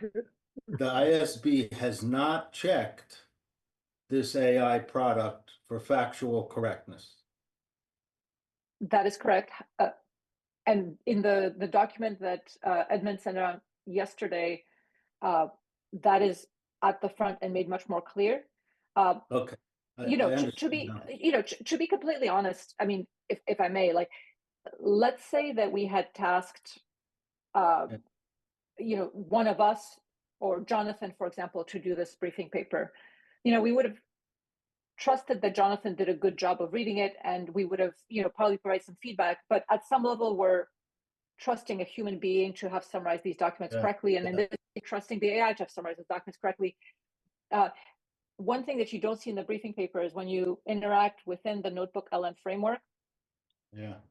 In the text, it has these clickable citations, so you can see the exact paragraph from each of the documents where it gleaned a particular piece of information. So it's actually quite straightforward if one wanted to do that referencing, but for a variety of reasons, it doesn't make sense to release the sort of electronic interface for the Notebook LM directly. But yes, I mean, I think this is as controlled of an environment as you can create for AI, but there can be mistakes, just like also, frankly, when humans summarize things, there can be mistakes as well. So and I think the take-home message is that the way we structured it now, it's much more clear where this document fits in and how it was created. And that makes sense. I guess I would have gone, when I realized this, I would have just, we're 10 of us, I would have asked each of us to take a topic and read the 5 papers on the topic and synthesized it that way, which of course is a lot more work on our part, but then you don't have to disclaim that it hasn't been checked, right? It's, I understand. I was confused by the other. Now I understand we don't want to be responsible for what it did because we're going to use it in a certain way. And so therefore it's okay that it wasn't checked. Okay. I'm not, so far this is not selling me on the AI, but that's another topic. So that's okay. That's fair enough. And I'll just make one more comment that honestly, it would not have been as simple as each of us reading 5 papers, because most of these individual topics span many of these documents, and these are not individual scientific papers, right? Some of these are, again, multiple hundreds of pages in an individual report. So the idea for this tool came up because when we were discussing this, and I've lost track of how many meetings ago, there was a concern that we didn't at that time have the bandwidth to review all of that background information ourselves. Diane? And so I think this is much clearer, and one way to think about it is it's it's a reproducible scientific experiment. You could give this information, the prompts and the papers and the bibliography, to somebody else to do the notebook LM and see if it turns out the same thing. One of the, or similar, you see what I'm saying? It's reproducible in a way that makes it clearer what it is to me. And so I just understand the difficulty, and I am more supportive of this approach compared to the other approach. The only comment or question I have is in terms of reproducibility or understanding, there's this list of all these papers that were put in. Is there a way to know, which ones were particularly important or were used? So is it, are there some gold stars in here that the AI relied on more than others as a guide to something that how the as you were saying, there may be people coming to the meeting who would want to check out one paper or another. So there's a science paper in here, and they might think, well, I can read a science paper. I can't read 150 pages of something, but I could read a science paper. Is it important in the context of understanding the response to the prompt? So that could be something where maybe you both as ISB members, if the output from this LGM whatever notebook is too hard to interpret, but maybe if you were to read something this to understand or to feel comfortable with this synthesis, what should you read? I don't know if this is useful. I'm just giving my if I can respond to that. Yeah, real quickly, Diane, I did look at which how many of the 50 were cited mostly, and I saw that mostly they are the large reports from the government agencies and some scientific reports. So because that's where much of the climate information was. The way to look at this is, when you read it, does it make sense? Are there any obvious errors? To me, that's the way to look at it. And I felt like we don't need to spend a lot more time on this because we need time to organize our workshop and invite speakers and all that. Anyway. So what I'll add is there's two things that can be done with a notebook LM that I think speak directly to your comment, Dan. One is you can select and unselect any of the sources. So for example, one could say, well, I want to, for example, I'm worried that it's pulling too much from this one particular Delta Adapts document. One could just unselect that one and ask the same prompt and see how and whether the response changes if certain documents are excluded. The other thing you can do is, even with the responses that we have now, which are all saved within Notebook LM, almost for every sentence that you see, it actually has clickable citations for those. And when you click on those individual ones, it then tells you what document it came from, and it actually shows you the original sentence or paragraph with highlighted in purple, so you can actually see the exact original text from the original document that piece of information was pulled from. So honestly, it's a lot easier to check than for example, the way we're used to using citations, where you're sort of digging around to figure out whether a paper actually says what your student says that it said, right, when you're reviewing their work, because you just click and it shows you the highlighted passage from the original document. Just to make sure I understand, you would be able to, a reader would be able to do that when they got this document. No, because the decision was made that sharing the notebook LM itself Oh, was okay. not So a the best reader practice.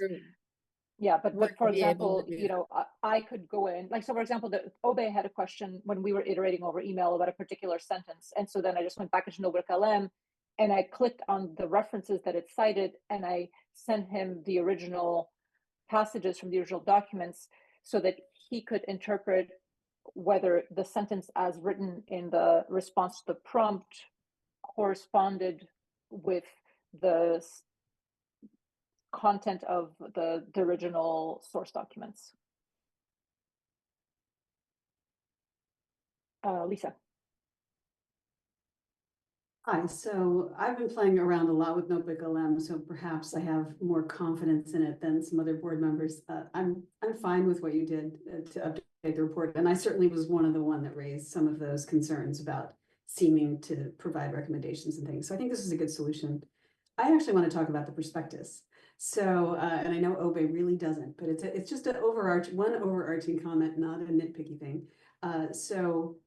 If I were to summarize how the ISB was talking about that second symposium that's now the day 2, I thought it corresponded very well to the second question you have under how organizations in the Delta are incorporating climate change into their decision making. And the second bullet point says, what types of uncertainties and projections are most useful and critical for decision support?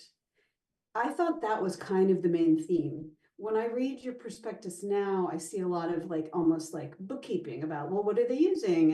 And I do think there's some overlap there a little bit with the DMDU, obviously not a perfect overlap. And I wonder why you made that choice to make it that, focus more on what are people doing versus what's the information we really need. Yeah, obviously, a short answer is I consider this to be a follow-up to a DMDU effort that is ongoing. And we realize there are two things. We need to get the science update and what are the uncertainties and gaps. So I think originally last October, we were only going to look at the first objective, which is to get a science update. I must admit, many agencies have done a lot of work in climate arena, and we wanted to get what is the latest because it's evolving very fast, and also understand the uncertainties as a result of the DMDU review.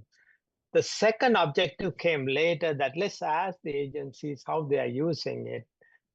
There might be a way to rephrase that, I'm not sure, but I feel like, this is the first time I heard from you, Lisa, that maybe, maybe we need to rethink that particular number 2 in the questions for the second part of the workshop. Anyway, I'll let others speak.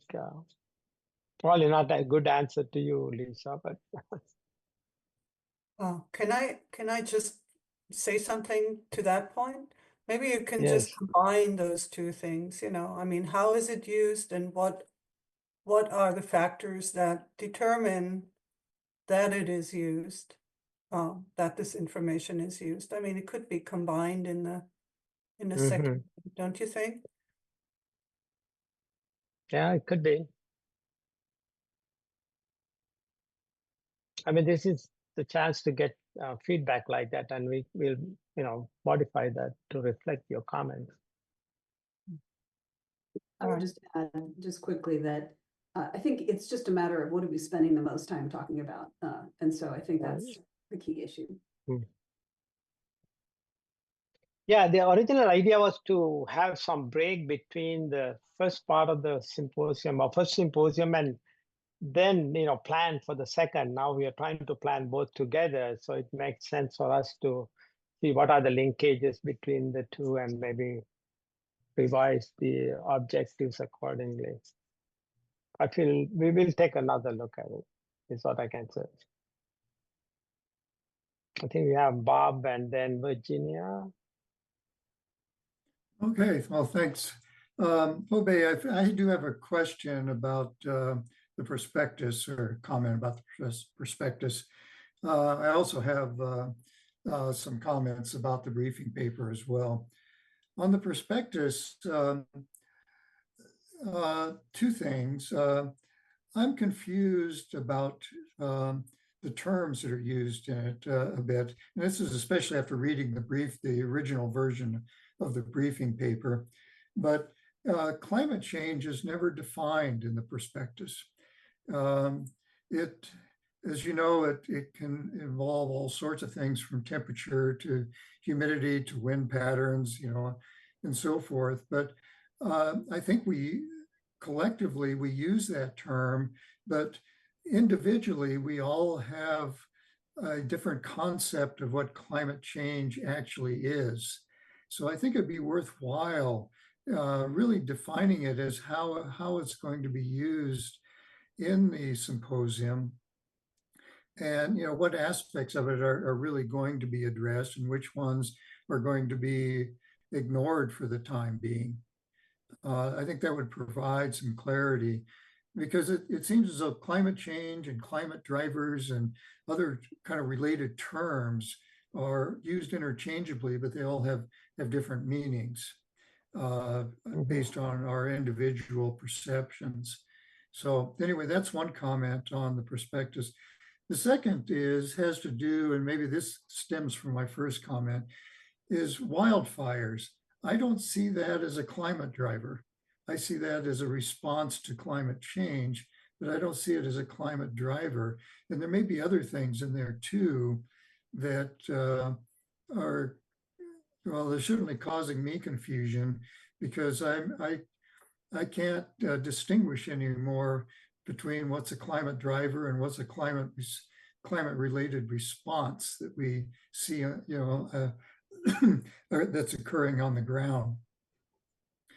So those are my two major comments about the prospectus.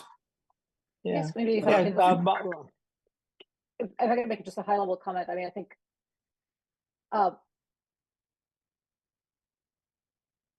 I agree with you that using precise language is important. Making a clear distinction between driver and impact, I don't know that that's possible, because what is the driver? One could say, well, warming and reduction in precipitation is a driver and wildfires are the outcome. Or one could say anthropogenic emissions of greenhouse gases are the driver, and then warming and changes in precipitation patterns is the response. Or one could say increases in human populations are the driver of greenhouse gas emissions, which are then the drivers of increased radiative forcing. So it's really, it's this cascade of drivers and impacts. I don't think there's a clean binning between the two.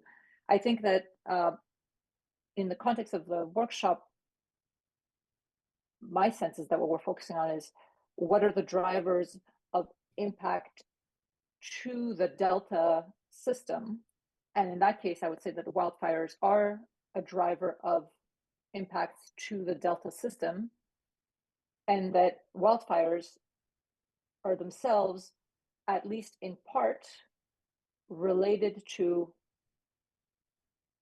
scientifically speaking, upstream climate change factors. And so maybe we can clarify further that what we meant by impact is impact to the Delta system. But I think it's important to understand that it's this cascade of impacts. Everything is the impact of some driver, and that driver is itself the impact of some other driver, and so on. Well, I guess, Anna, what that says to me is that, of course, everything is connected, and so that everything is going to be the topic of this symposium, whether it's say high impact or low impact. Everything is on the table to be included, and I think we need to be a lot more pragmatic about the symposium, that we clearly delineate to our audiences what topics we're going to, I guess, put our emphasis on, the top 2 or 3, and what things we're going to let go for the time being, because we simply can't do it all. And so but in my response, I was not suggesting that everything is included. I was just suggesting that making it clean binning between what is a driver and what is an impact, that's not possible in the climate context. I was not arguing that, drivers of global population growth are included in the workshop, right? And then my sense is, but we can look at it, of course, again, that in the way we frame the questions, it's relatively clear which pieces we're focusing on, right? So for example, if you look at the first question, what are the important climate drivers for planning under future conditions? And then in parentheses, we list atmospheric rivers, warming, droughts, wildfires. So I think we have outlined what we understand should be the primary drivers of change in the Delta system. And so how I interpreted your question, Bob, was more, what is a driver versus what is an impact? But that certainly, my answer was not intended to suggest that everything is on the table, because not everything has the same level of impact on the Delta system. Hey, Bob, actually, I thought about what you just said early on in the discussion last October when we started the discussion. I always looked at this as, we have set of primary drivers due to climate change, right? And then we have, for example, wildfire could be a combination of lack of precipitation and warming, right? So there are like secondary sort of impacts from those primary drivers.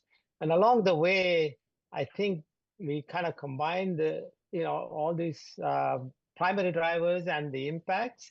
But one option is in the prospectus, you have sometimes you have a box insert to describe or define what we mean by this. That might be a solution to kind of explain how we identify climate change and what are the drivers and so forth, and some of the other aspects we just discussed. I was wondering if that will help clarify, have a box insert in the prospectus.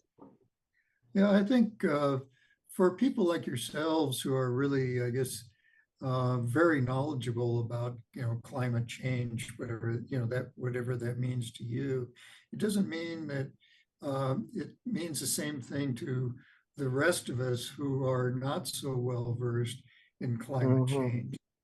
So I think my suggestion would be if it's possible to put in a sentence or two that clarify in a pragmatic sense what's going to be emphasized at the symposium out of all the various drivers.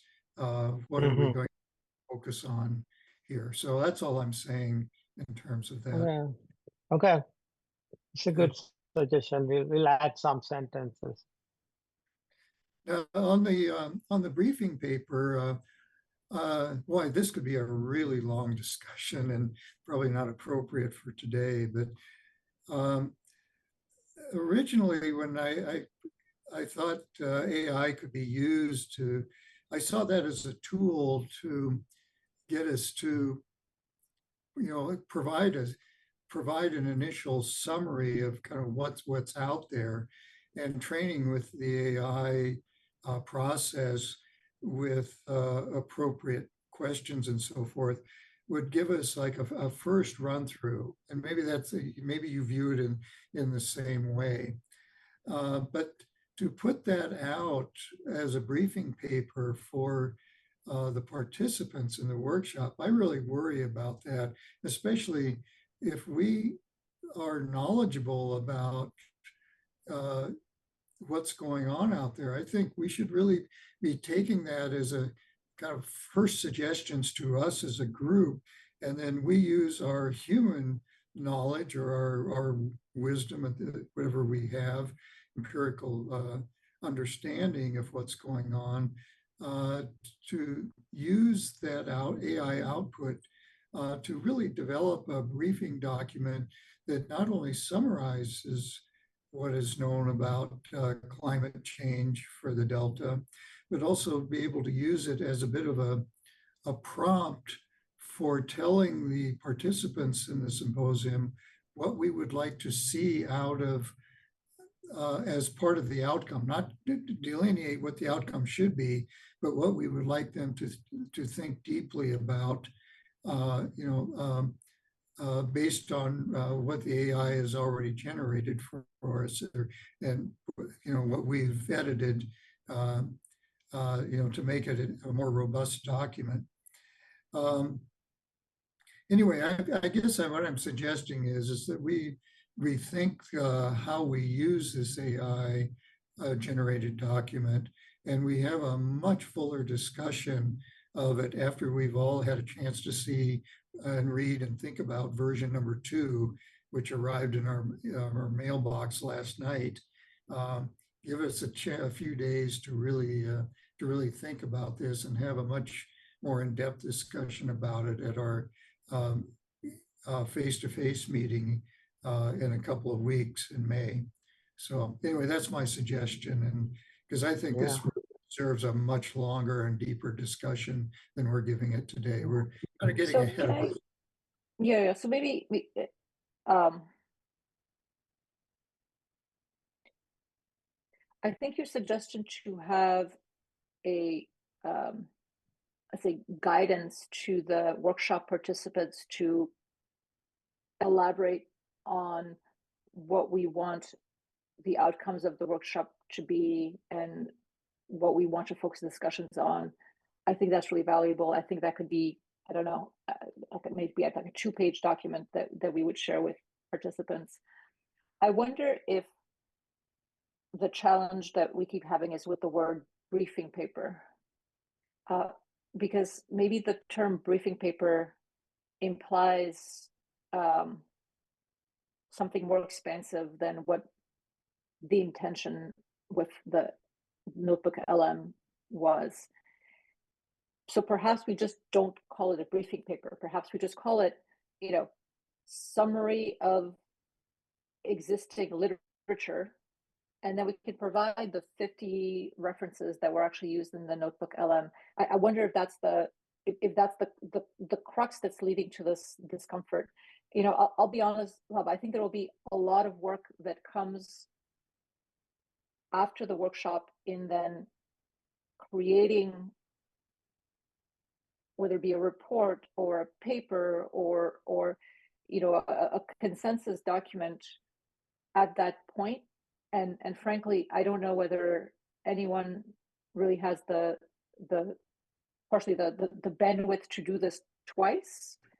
And so to me, maybe if we just don't call it briefing paper, maybe we just call it a summary of these documents as they pertain to these topics. I don't know if that would partially alleviate some of the discomfort that you're having.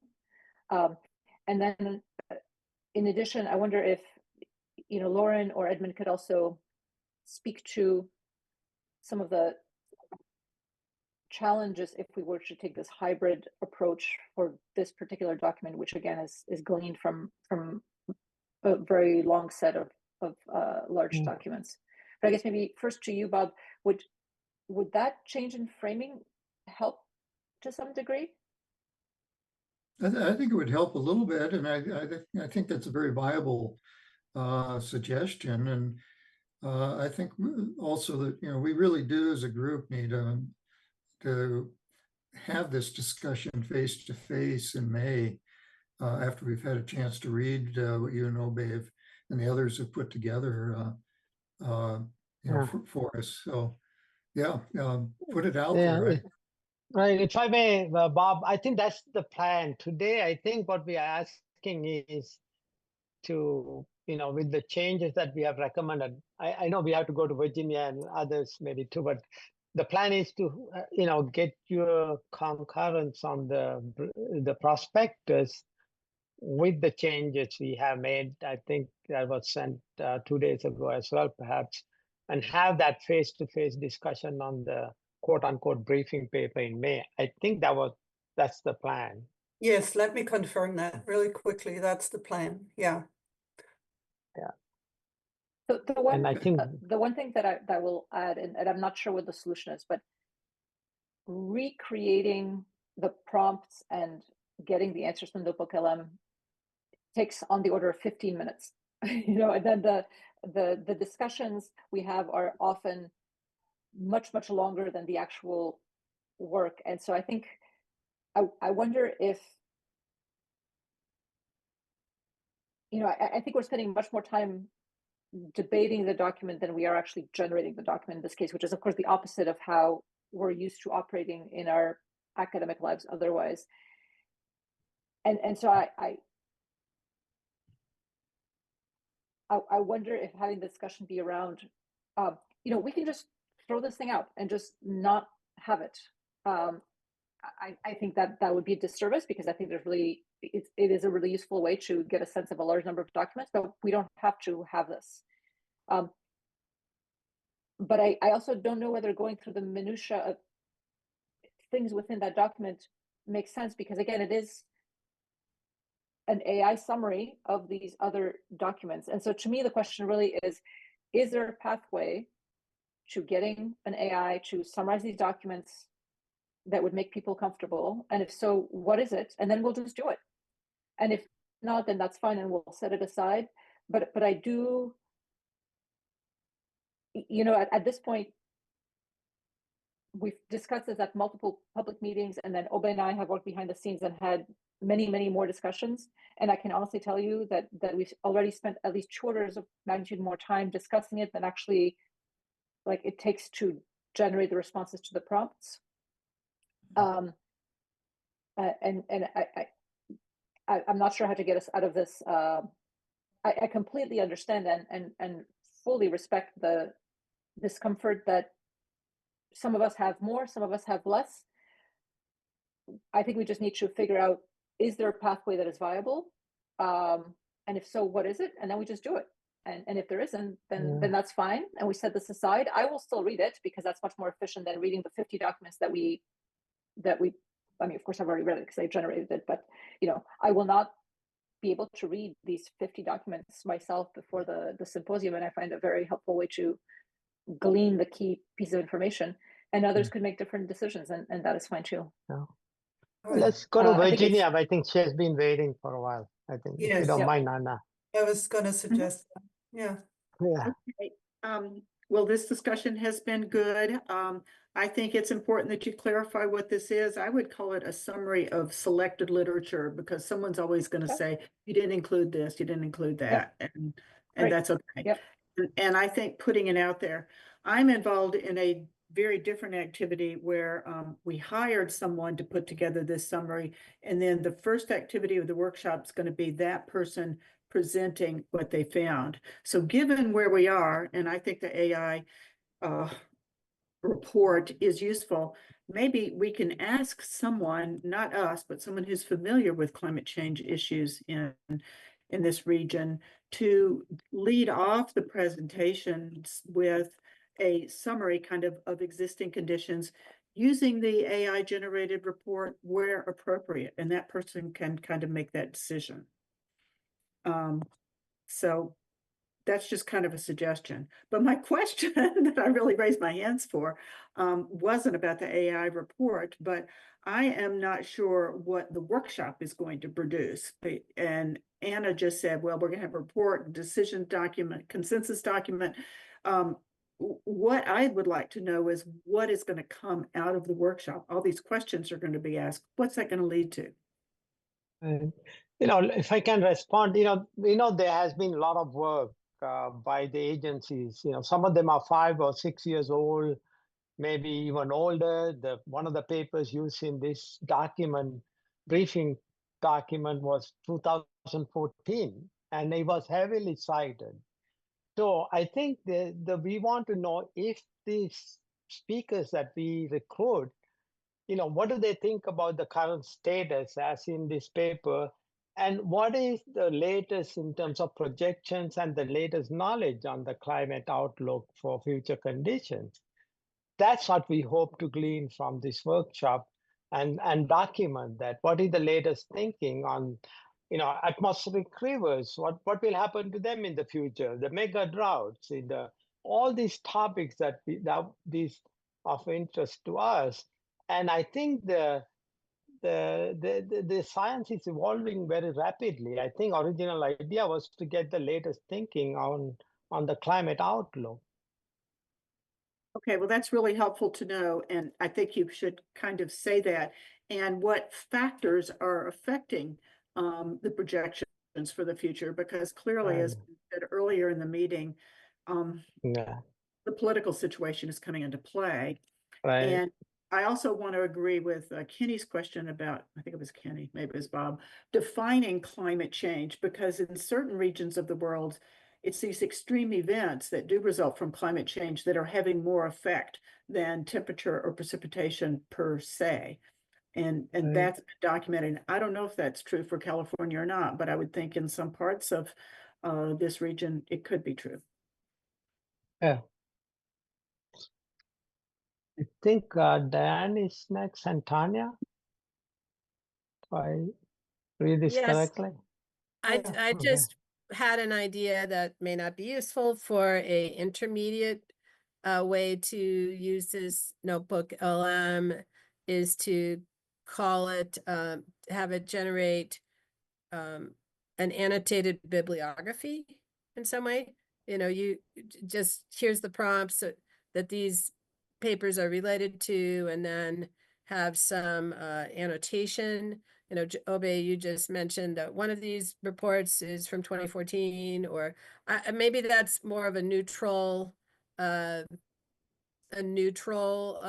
way to convey to people who may be coming. You could, if you want to prepare yourself, you could read these papers. It's better than, or, you know, here's the part of the DWR report that's relevant, or just a suggestion. Again, I don't want to create more work, but this is a useful list of papers for these prompts. Mm-hmm. But the list of papers we inputted, right? So that's not, I'm not sure. I mean, if you were to ask the notebook LM, you know, which part of this paper is relevant to this question, in a way, that's more of a valued statement than what we're asking you to do now. Yeah.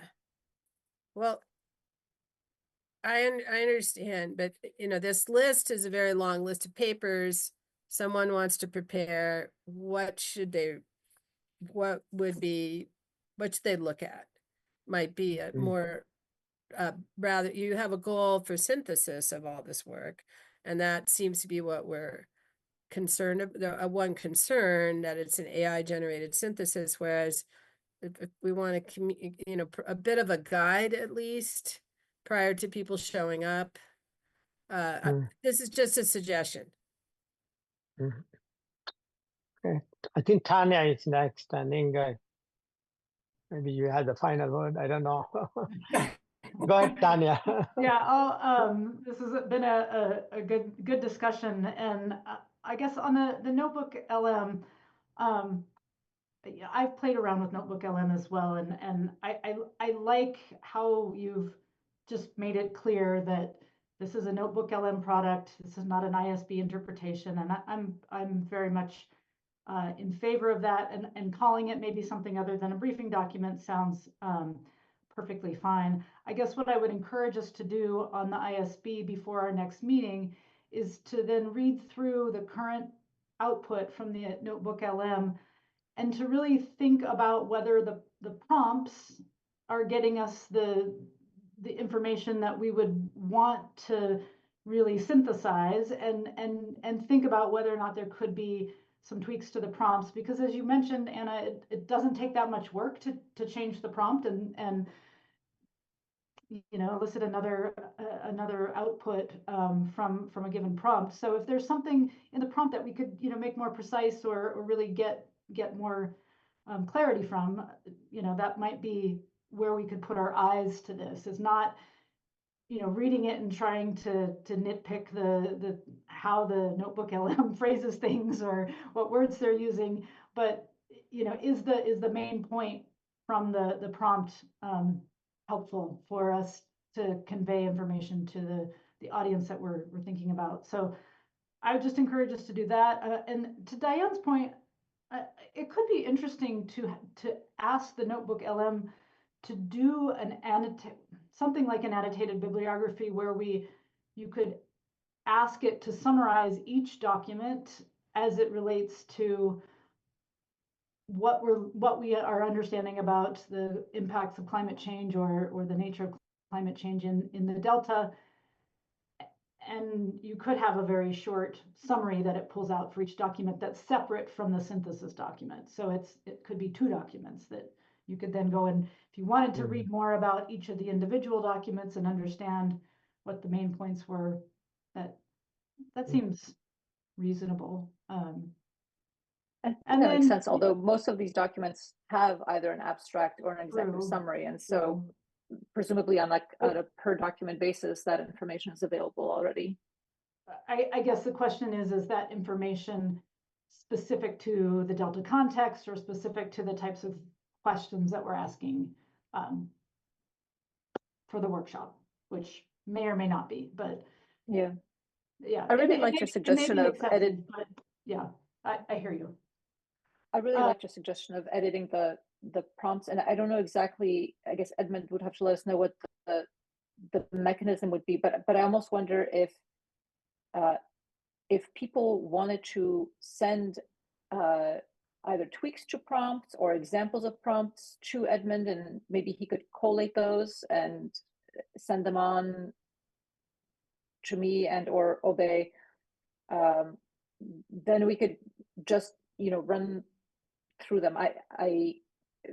Edmund, let me know what the correct sort of process or mechanism would be, but to the extent that we could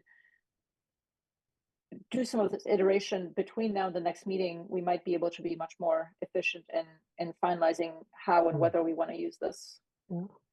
Yeah, let me say a few words before maybe then Edmund or Inga, we can wrap up this conversation.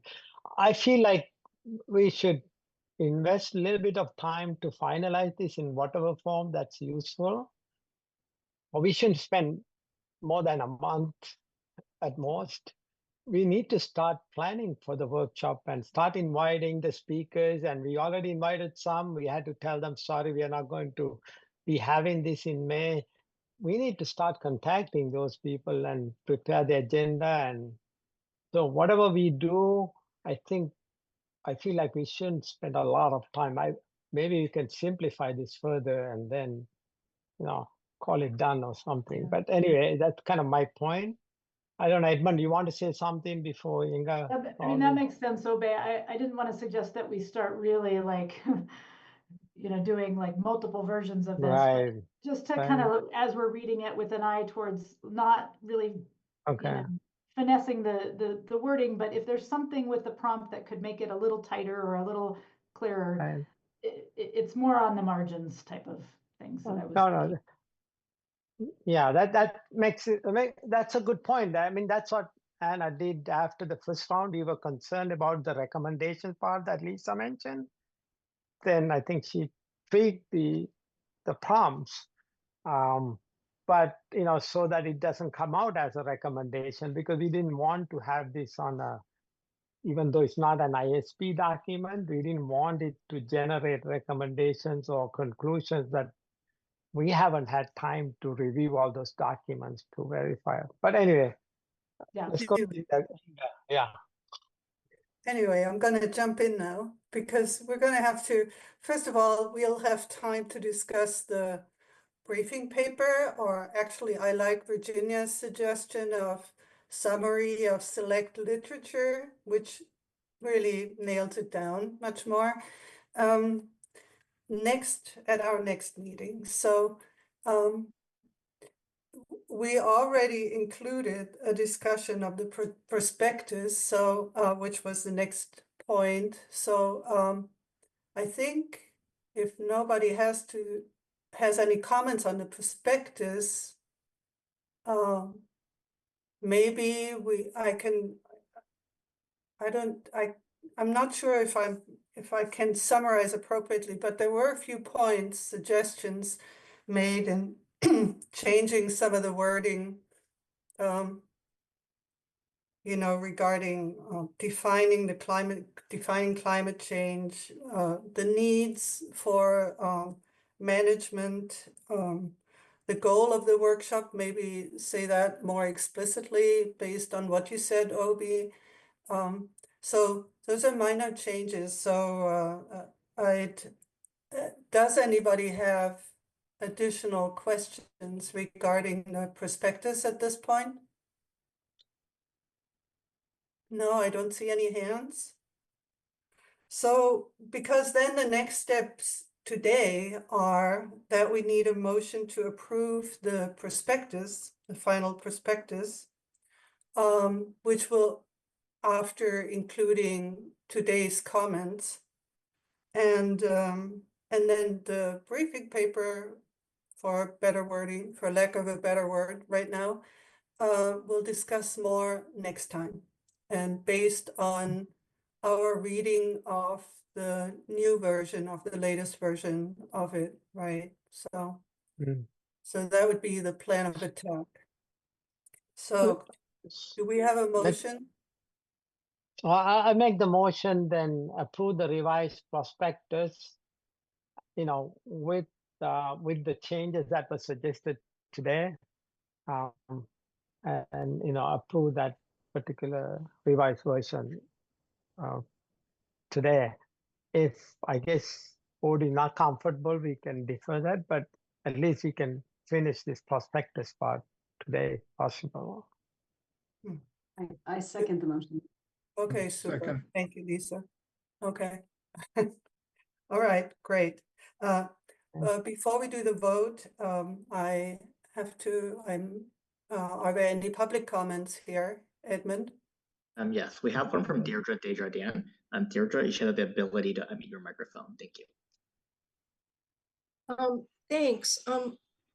I did want to say with respect to the climate science synthesis, that it's a very challenging time to be trying to generate a climate science synthesis because we are kind of in the middle of a paradigm shift about how we understand climate shifts. I have started using AI a lot, and I want to really recommend using not just Google Notebook LM, which I started using after the Delta Independent Science Board called my attention, and it's very helpful for synthesizing knowledge and current in a set of documents, and it can take up to 50. But Google's AI Gemini is an excellent cognitive synthesis AI, as is Claude, and I've been using both AIs to understand linkages and refine, and synthesize. And they really are outstanding at synthesizing. I mean, there's just an enormous amount of, for example, climate literature, and they can go out and find the recent papers and help refine things. So I know that's beyond what Google Notebook LM said, but I think that the key limitation on the climate science synthesis isn't not so much that it was produced by an AI, because I'm understanding AIs are getting very good, but that it's only based on 50 papers, and it doesn't look at other research. So anyway, I wanted to suggest that, and I found as a theorist that I can, I've been producing papers with Claude. It's enormously helpful. And I can say, well, what about this connection in this paper, or what about this possible connection? And it's amazing how much, so it can help connect your human brain to the entire body of research work, and you kind of ask focusing questions. And that interactive process produces amazing results. So thank you. Thank you, Deidre. So in the interest of time, let's do a vote. Could I quickly respond and get to Deidre's comment? Oh, absolutely, yes. sorry, I had my hand up. So one quick response and one slightly longer response. Just in case people are not aware, Notebook LM is powered by Gemini. So the Gemini tools are embedded within Notebook LM. The difference between Notebook LM and using Gemini, as Deidre was discussing, is that in the Notebook LM format, you can control which sources it uses for its information. I completely agree with you, Deidre, that it's really astonishing how much efficiency can be gained by using some of these modern AI tools. And it's even from 6 months ago or a year ago, it's a completely different world. I think as you saw from the discussions here, there's a really variable level of comfort among the ISB with using AI tools. And I think it's fair to assume that the same would be true for the participants of the workshop. And so while I completely agree with you that asking these types of questions within, free floating Gemini or Claude would yield additional sources, some people on the ISB felt very strongly that then, felt uncomfortable with the idea of having the AI choose its own sources and potentially come up with less factual information. And so the Notebook LM was a bit of a compromise between those who feel much more comfortable with AI tools and those who feel much less so. And again, I think it's also representative of the level of comfort more broadly in the scientific community, including those who will be participating in the workshop. And so that's why, at least speaking for myself, I think that for now, this is probably the right middle ground, but I completely agree with you that it's the efficiency of looking for the information that you need to find has been growing exponentially, and we all need to think through how to best utilize those tools in a way that helps, but is also, of course, responsible. Thank you. So my work is in my research background is in complex systems theory and nonlinear dynamics. And I would like to send you a synthesis paper that I'm producing about a regime shift in the North Pacific starting in 2013 and its impacts on climate. So I'll get that to you. It is a paradigm shift, and it does make probably all of the summaries. It would change how one would view the entire summary in that paper. I'm also working on one on the regime shift in the Pacific, and so I'll do that. I started this synthesis, as I said, inspired by Dattinger, and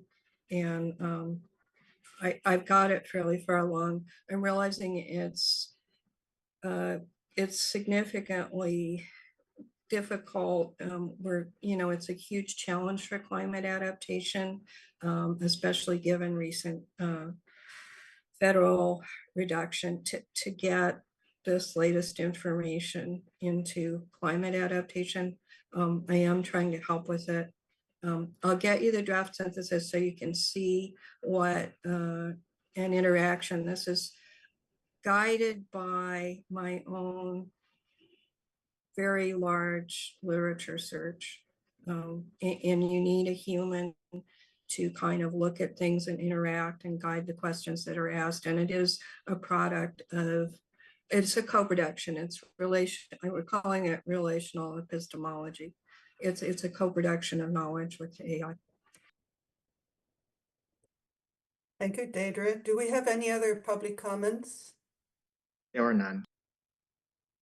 All right, let's vote on the motion to approve the revised final prospectus with suggested edits. Virginia. Approve. Tanya. Approve. Diane. Approve. Hannah.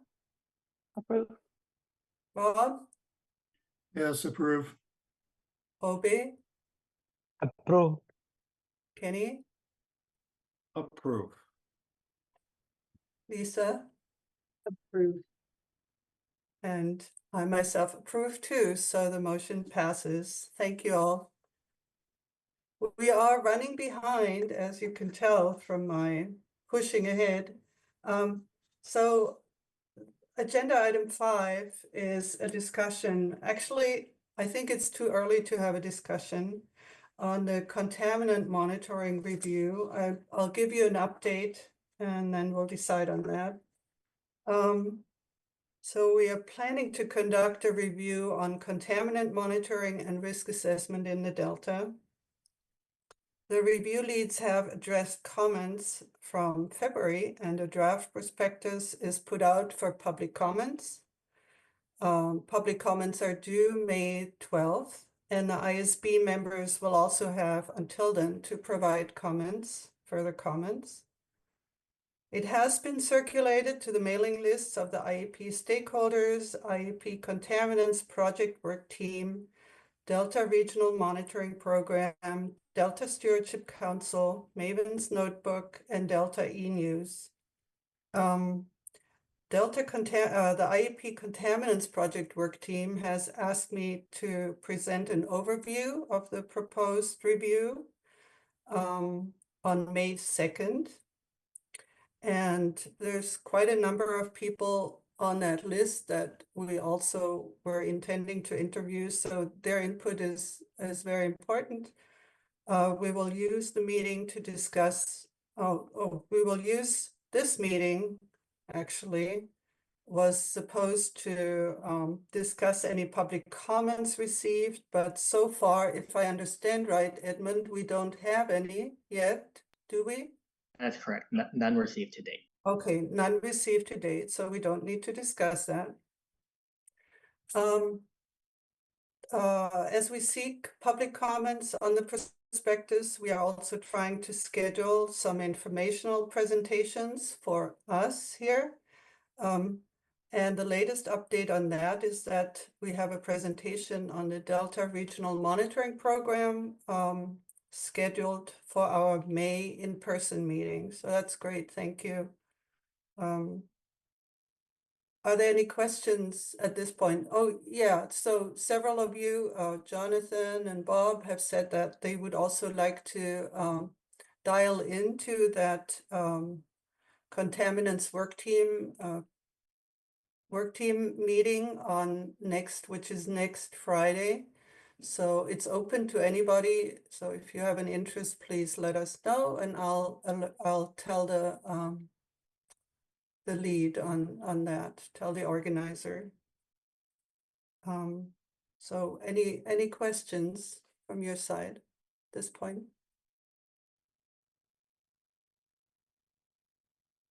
No. Oh, we're catching up fast now on the time. Are there any public comments? There are none, and I'll just provide a brief update. So the Delta RMP decided that they'll present in June rather than May. Oh, okay, another update. All right. That's fine. All right, so next we're going to agenda item 6 is finally Jonathan Huang will give us a presentation on life and science, the beginning and middle, and what follows on his interests and background. Okay, Jonathan, handing over to you.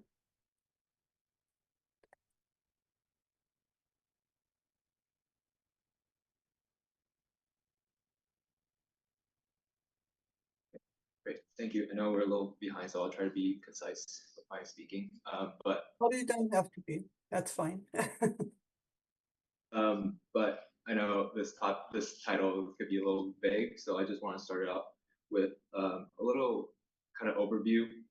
So I'm going to talk about a little background about myself, and I'm going to focus on 2 research projects that I've done in the last couple of years, 2 of which I think are on the opposite side of the scientific process when we're thinking about in the context of adaptive management. One when I was a research assistant or a research technician at the lab at UC Davis studying Delta smell. Another is my master's thesis at Cal State Northridge, which I'm wrapping up at this moment. And then following that up with interests and goals for this fellowship. Okay, to get started a little about myself. So I grew up in Los Angeles, California for a while until my family moved to Taipei, Taiwan for about another 4 years to work with my family. And afterwards, moving back to LA to finish school, and then eventually moving up to UC Davis to study, to get my bachelor's in marine and coastal sciences with a specific focus on coastal environmental processes. So the abiotic side of marine and coastal sciences. But moving back down to Southern California for my master's, as I said, at Cal State Northridge, and then finally ending up back in Sacramento. So to start out with the first project, which is Delta Smell Project. This is a highly politicized fish, so I won't get too much into detail as there's probably already a lot out there, but just for a little background about what was going on at the time of the research. So the Delta Smell population was on the decline, so much so that they began to discuss an intervention of supplementing wild Delta smell with cultured Delta smell that has been happening at a UC Davis lab, the Fish Conservation and Culture Lab down in Byron, California, which is right next to the Central Valley Project pumping plant that pumps water from the Delta to the Central Valley. And in 2022, they began some experimental release of cultured Delta smell. So around this time in the early 2020s, I was in the lab looking at otoliths. And for a little background, otoliths are these little organs in fish ear, also called the ear stones. And they function very much like a otoconia, which is human analogous organ. And this functions in hearing, and it helps with balance, and then linear acceleration to help them orientate themselves in space. These little organs, they grow concentrically, kind of like tree rings, where they grow from the center out. And like tree rings, they have these annual bands. And so when we send them down into a flat surface, we could see, we could use them through age fish and then see how fast they're growing in any given year. On top of that, they're made of calcium carbonate, which specifically made of a type of calcium carbonate called aragonite, which is the same type of material that corals are made out of. But when I was in the lab, occasionally we would see some anomalous formations, specifically with a polymorph called vaterite. And this anomalous material makes the otolith look more visually transparent, but it's also it's less dense of a material. And this is because they have two different crystal structures. You can see that with the top image on the right, where you have the vaterite, which is the flatter one, and aragonite, which is looks like spikes. But what that looks like in otoliths, what you see in pictures on the bottom, these are salmon otoliths. You can see the vaterite, which is much more crystalline-like and much more transparent, whereas the aragonite is much more opaque. And what this means is that when you have vaterite in an otolith, it changes the physical properties of the otolith. So it affects the fish's ability to hear, or alters the ability to hear, and then in turns could impact how they avoid predators and so their survival. And this is not a totally new concept or a new discovery. This has been widely known, specifically in hatchery fish and a lot in salmon, and including hatcheries here in California. And so, thinking with the idea in mind that there's this idea floating around about the supplementation of cultured fish into the wild, we were really curious about, okay, is Delta smelt having the same issue where we're seeing a lot of it in cultured fish? So we wanted to do this comparison between wild and cultured Delta smelt otoliths, and this eventually came out in publication in 2022, just as a little plug. But going into this, we had two specific questions we wanted to ask. One is that, can we visually estimate the prevalence of badarite? So can we visually estimate how much badarite there is compared to aragonite? And we wanted to compare two different methods. First one is image analysis, which is a non-destructive technique. Basically, we take a picture of the otolith and estimate a 2D surface area of what is badarite, what is aragonite, and compare that to X-ray diffraction, which we grind up the otolith and get an idea of how much of the bulk otolith is aragonite versus badarite. And especially when we're talking about endangered species, like using a non-destructive technique could be a lot cheaper, as well as a lot more important to preserving samples. And the second is that, which I mentioned as a broad overview of this project, is that how does badarite prevalence compared in cultured and wild fish? And you can see the image on the right side, the top two is comparing the same otolith, but showing you what that image analysis looked like. Right? We would take an image of the otolith and then delineate what is aragonite, what is badarite. And in this case, you can see the outer edge of that, the lighted part is all badarite.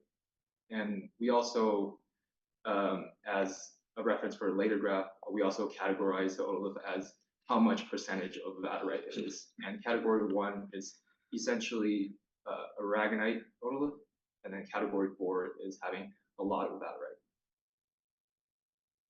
So just to quickly jump into the results of comparing the image analysis and X-ray diffraction, the visual estimates of badarite is on the x-axis, and then the X-ray diffraction on the y. Here, each individual points is a single otolith, and then you have the solid line that's going through the points, which is the regression line, and then a dotted line, which is the one-to-one line. And what we can see is that image analysis can really pretty accurately estimate badarite prevalence, and this is explained in the statistics as well, with about R-squared of 0.83. So 80% explanation of the badarite in the bulk otolith using the visual analysis. And so using this analysis, we then compared the cultured and the wild fish. And this is what we basically found, is that cultured smelt had a lot more badarite.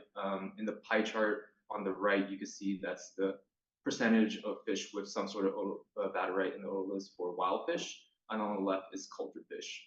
And again, reminder that each of those Roman numerals are like the categories of the otoliths that we categorize. And category 1 is all aragonite otoliths. Category 4 is a lot of badarite within the otoliths. And so basically all the while we see aragonite, and in culture we see about 70% that has some sort of badarite. Okay, so as a quick summary, is that for this project, I was able to validate a non-destructive method for monitoring these anomalies within the otolith samples. And we found that cultured fish is observed to have more of these anomalies compared to wild fish. But the big question that I came out of this is, does it actually influence supplementation? Does it influence the management plans at all?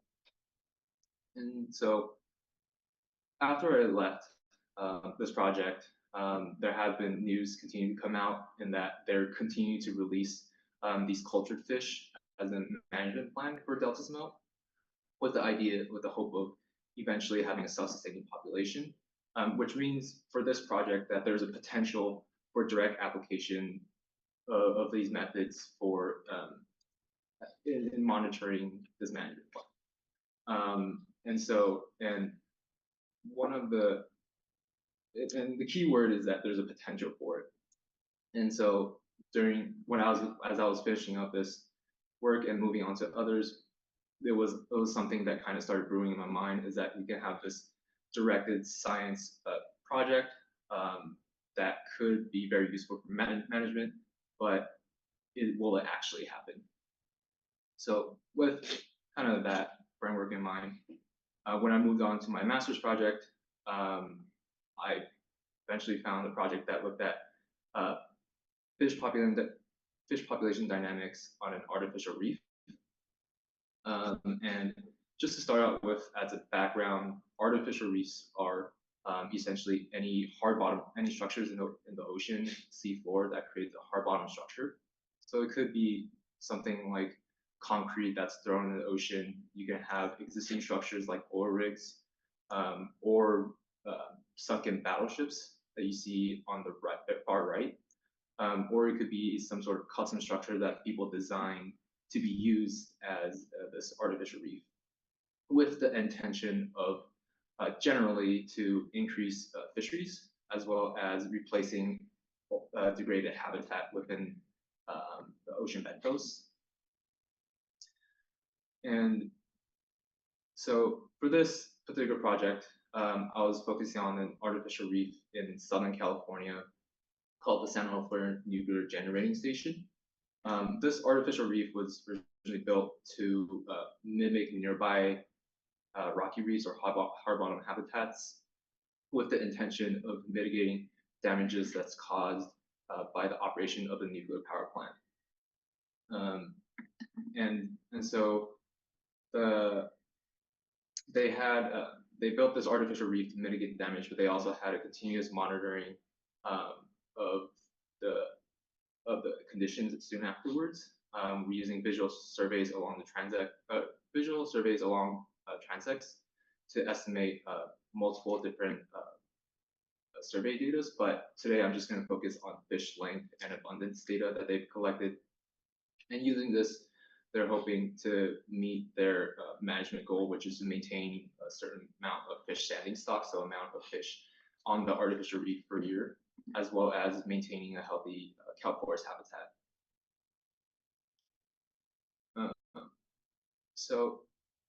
And this is just to give you an example of what the artificial reefs look like. So they're concrete rubbles or quarry, concrete blocks or quarry rubbles that are just placed on the seafloor in a way to mimic nearby natural reefs. And so they've been doing this monitoring, but one big question that always comes with artificial reefs is that, are artificial reefs adding to the existing population, or they're just rearranging existing population? So to kind of give you a visual explanation of why this question matters, is that if we have two healthy reefs and one of them gets damaged for one way or another, in this case, it's the operation of a nuclear power plant, or if there's just some management goal of mitigation banking, which is a term that I learned just earlier this week at a conference. The idea is that we could build an artificial reef that mimics natural reef, and with the hopes that we are able to replace or build new populations. And oftentimes on these artificial reefs, we do see that fish can quickly colonize them, and they can stay for year after year. But the big question is, where are they coming from? How are they getting to these artificial reefs? And there can really be two different mechanisms, especially when we're talking about something as mobile as a fish. First scenario, which I'm calling the recruitment scenario, is that we can have the artificial reef support young fish and have them survive and grow on the reef over time. That eventually replaces the original population that was lost. The second is that you can have this immigration from one area to the reef to another. And this can make it look like the artificial reef is super productive and it's supporting all this life without actually contributing to the population. And you can imagine in a management scenario, if you're having fish just move around and you have a goal of mitigating a certain population, you're not really meeting that goal. And so my master's thesis was mainly trying to get at this question. And we're doing this through a population dynamics approach, using specifically a size-based population model. For this project, I'm just going to be focusing on one specific species, the California sheephead, which is a species that has economic and ecological value to the Southern California bight. But for this model, it's a size-based population model that's fitted to long-term survey data. And in this case, we're using 21 years of data that's collected from the artificial reef. And we also added a Bayesian fitting step to estimate magnitudes of actual immigration, as well as magnitude of recruitment. So the number of young that's coming into the system. And to actually get at the question of, okay, what are fish? What are fish actually doing on the reef? We use a model selection approach to choose, to get an idea of what's the most likely scenario. And we did this with 3 different types of scenario. One with both immigration and recruitment that's happening. Second is with just immigration, so fish moving from one area to another, as well as another one that's just recruitment. And I also want to just say that this population model was built off of population models that my advisors have built before, with their original intention being used in MPA setting, or marine protected area, to understand how population change within MPA, marine protected areas. And in the interest of time, I'm not going to go through a lot of the details of the results, but I'll show you the biggest takeaways. One is that we found immigration and recruitment model is selected as the most likely scenario. But if we look at the actual magnitude of immigration and recruitment, we see that immigration is contributing a lot more to the artificial reef population. And this is shown by the graph on the side, where you have the time series on the X, or the time on the X, and then the magnitude, or in this case, individuals per hectare on the Y, with the recruitment shown in the blue, immigration in the red. And each of these little violin plots are showing the range of possible values from the Bayesian estimation. And what we see is that immigration is constantly about a magnitude greater than recruitment. And so what this project ended up being is that we found the tool for quantifying how much of each mechanism, or how much immigration or recruitment contributes to the fish population. And it could be used to analyze how effective artificial reefs are as a management tool. And thinking back to my original intention with the project of the Vaterite, is that kind of turning my attention to this idea of useful science and how that get integrated into management.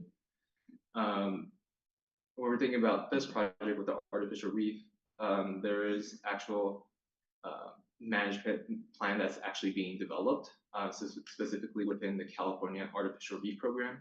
So this was a program that was mandated by legislation back in the 80s, but because of funding constraints, there wasn't really anything actually done for it until recently, where there's actually a group that's coming together to start developing a management plan.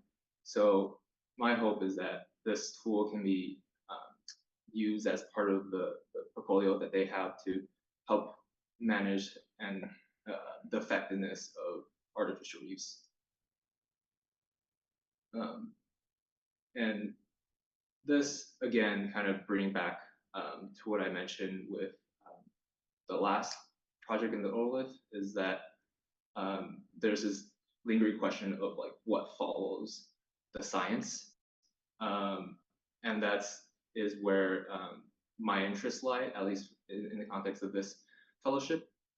I'm curious about like, how does science go from the researcher into this management plan, and how does that translate into actual action on the ground? And so for my goals of this fellowship, I really want to really engage in kind of understanding that collaboration between academia, government, and interested parties to see how all of that side of management works, how it gets translated, but also getting opportunities to try to engage in that communication, right, and understanding how the knowledge gets passed from scientists to scientists, but also scientists to government officials, to people in other agencies as well.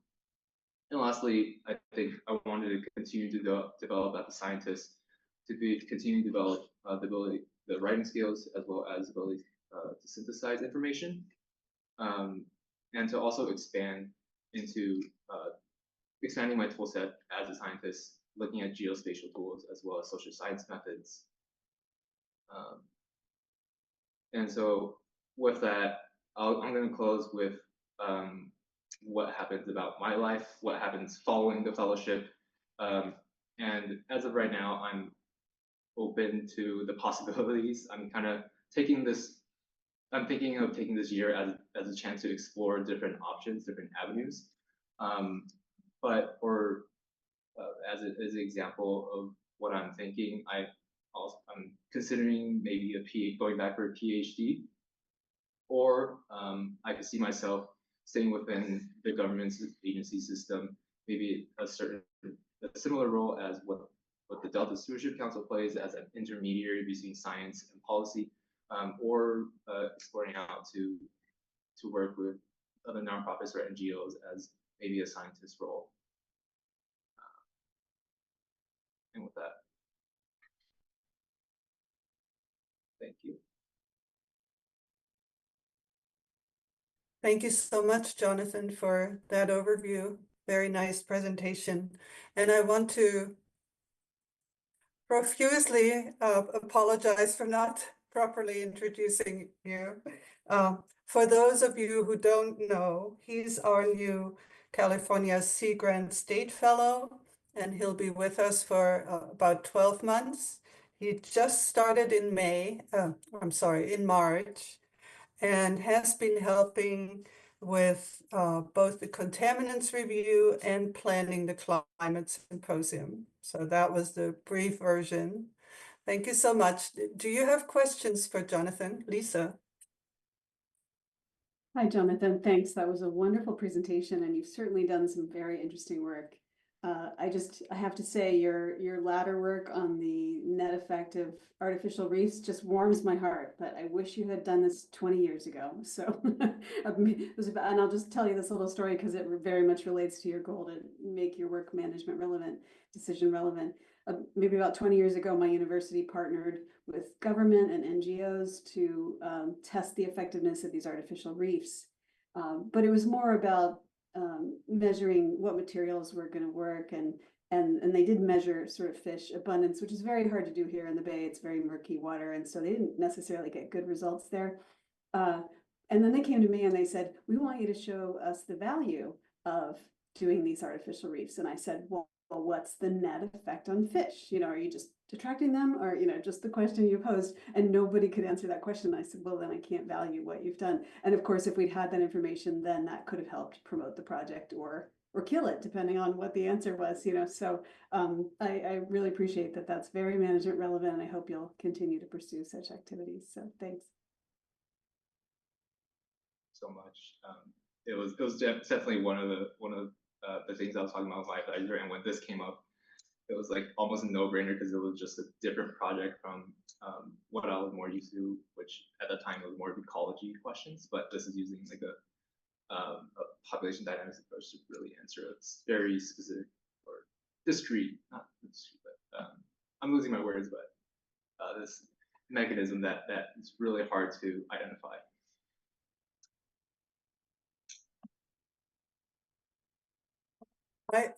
I have a question. I thought your first project was very interesting too, on the otoliths. And for some reason, maybe I spaced out or didn't hear it, but is it a great concern that these hatchery-raised fish have a different otolith structure? Does it influence their behavior in the wild? What do we know about that? Yeah, that's a good question. we know that it affects the vibrations that they hear. So when they're hearing like the pressure waves from water, and that having the vaterite creates a different characteristics where they may not sense the same vibrations that they would normally. But we also know that having the otoliths changes their movements kinematics, so like the way they move in the water. So it could have implications for their survival. As from what I've read, that they have been finding young in the wild, so there potentially is some success, but if they're actually surviving and growing in the wild, we don't know as much about how they're actually being affected, right? If it really matters to them, if their movement changes slightly a little or their hearing is slightly off. That has yet to be. Well, even slight changes can modify the dynamics, right? So, yeah. Tanya. Yeah, Inga asked my question, so I'll just offer a comment. And that's, it was really great to hear, Jonathan, what you've been working on in your research. I think it helps us as a board to kind of understand your skills and you know, your interest in where you're thinking about the future as well. And so in hearing how you wrap things up, I think it sounds like you have a really good open mind for how you're going to work in this position, which I think is terrific. And I'll just say, you know, you're in a really interesting institutional ecosystem now. And for the next year, I would just encourage you to use your scientific training to help you observe how this system works that you're in, and really take some systematic notes, because I think the way that science works in a system like this is complicated, but really important to understand, and I think it'll be valuable for you as you go on in your career. So you keep using those skills in lots of different ways, and we'll put you to very good use. Thank you, Tanya. Virginia. I'll just make a quick comment. Thank you for the overview. It was really interesting to hear your work, and welcome. We hope you have fun with this. I've been seeing what Edmund's been assigning you as I've been sending information about climate change, and it looks like you're going to have fun learning about these things. So think of it as that, and it's important to think about your next steps and how what you're learning contributes to that. So welcome. I second that one. Welcome. And you've already been busy, so I mean, you jumped right in. No doubt about that. Well, thank you very much. Are there any public comments? There are none. There are none. All right. Thank you again. Are there any public comments from matters that are not on the agenda, Edmund? There are none. All right. Well, then we come to our final agenda point, just a preview of the upcoming Delta ISB meetings. In May, we'll have an in-person meeting, and day one, we can participate in the California Water and Environmental Modeling Forum that Obi mentioned already. They have their annual meeting during the same week as the Delta ISB meeting from May 12th to 14th. And we would like everyone to attend at least on May 14th, which is more of a summary thing. And more days if you are interested, of course.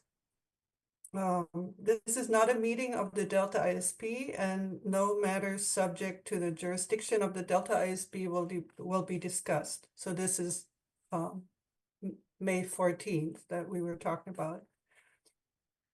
The draft agenda and the registration information is part of your meeting package.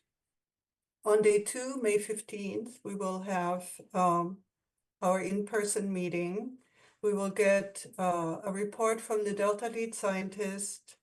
We will reflect on the CWEMF meeting. We will discuss public comments received on the contaminants monitoring prospectus. And we will have a presentation on California Healthy Rivers and Landscapes program by Louise Conrad. So that's wonderful. And another presentation on the Golden Mussel Response Framework by Martha Wolkoff of California Department of Fish and Wildlife. And in June, which will be another virtual meeting, we will get a council chair and executive officer report. And we will have the presentation on the Delta Regional Monitoring Program by Melissa Turner and Jennifer Glenn, which we mentioned before today. So that's all very interesting. Are there any public comments? There are none. There are none. Okay, in that case, I adjourn the meeting for today and thank you all for being here today. Wait, Inga, there's just the need to summarize what our action items are, right? Oh, yeah. It's not in my script. Edmund, could you do that, please? Summarize the action items. I was totally expecting you to skip it for the sake of time, but I'll try to talk faster than usual. In your inbox, you should have seen the draft adaptive monitoring manuscript that was prepared by Margot with input by Margot and Virginia and others. Please review that to see if you want to be part of the co-authorship. For the Delta ISB's Climate Change Symposium, today the board took action to finalize the revised prospectus with suggested edits. At the May meeting, we'll revisit the discussion on the AI-generated briefing paper, which I guess we'll now call a summary of selected publications. So please read that. And then if you have questions or if you have suggestions on the questions that are being framed, you can feel free to send that to staff and we can run your questions that you want answered through the Notebook LM process. And then for the contaminants project, the contaminants monitoring review, the prospectus is out for public comments until May 12th. You also have until that time to provide any additional comments on the prospectus. Inga mentioned that she will be presenting to the IAP Contaminant Project Work Team on May 2nd to help inform their public comment letter on the prospectus. This is open to the public, so if it's of interest, let staff know, and then we'll let the project work team know about your interest to attend. So that's all I have for follow-up items, unless there's anything anyone would like to add.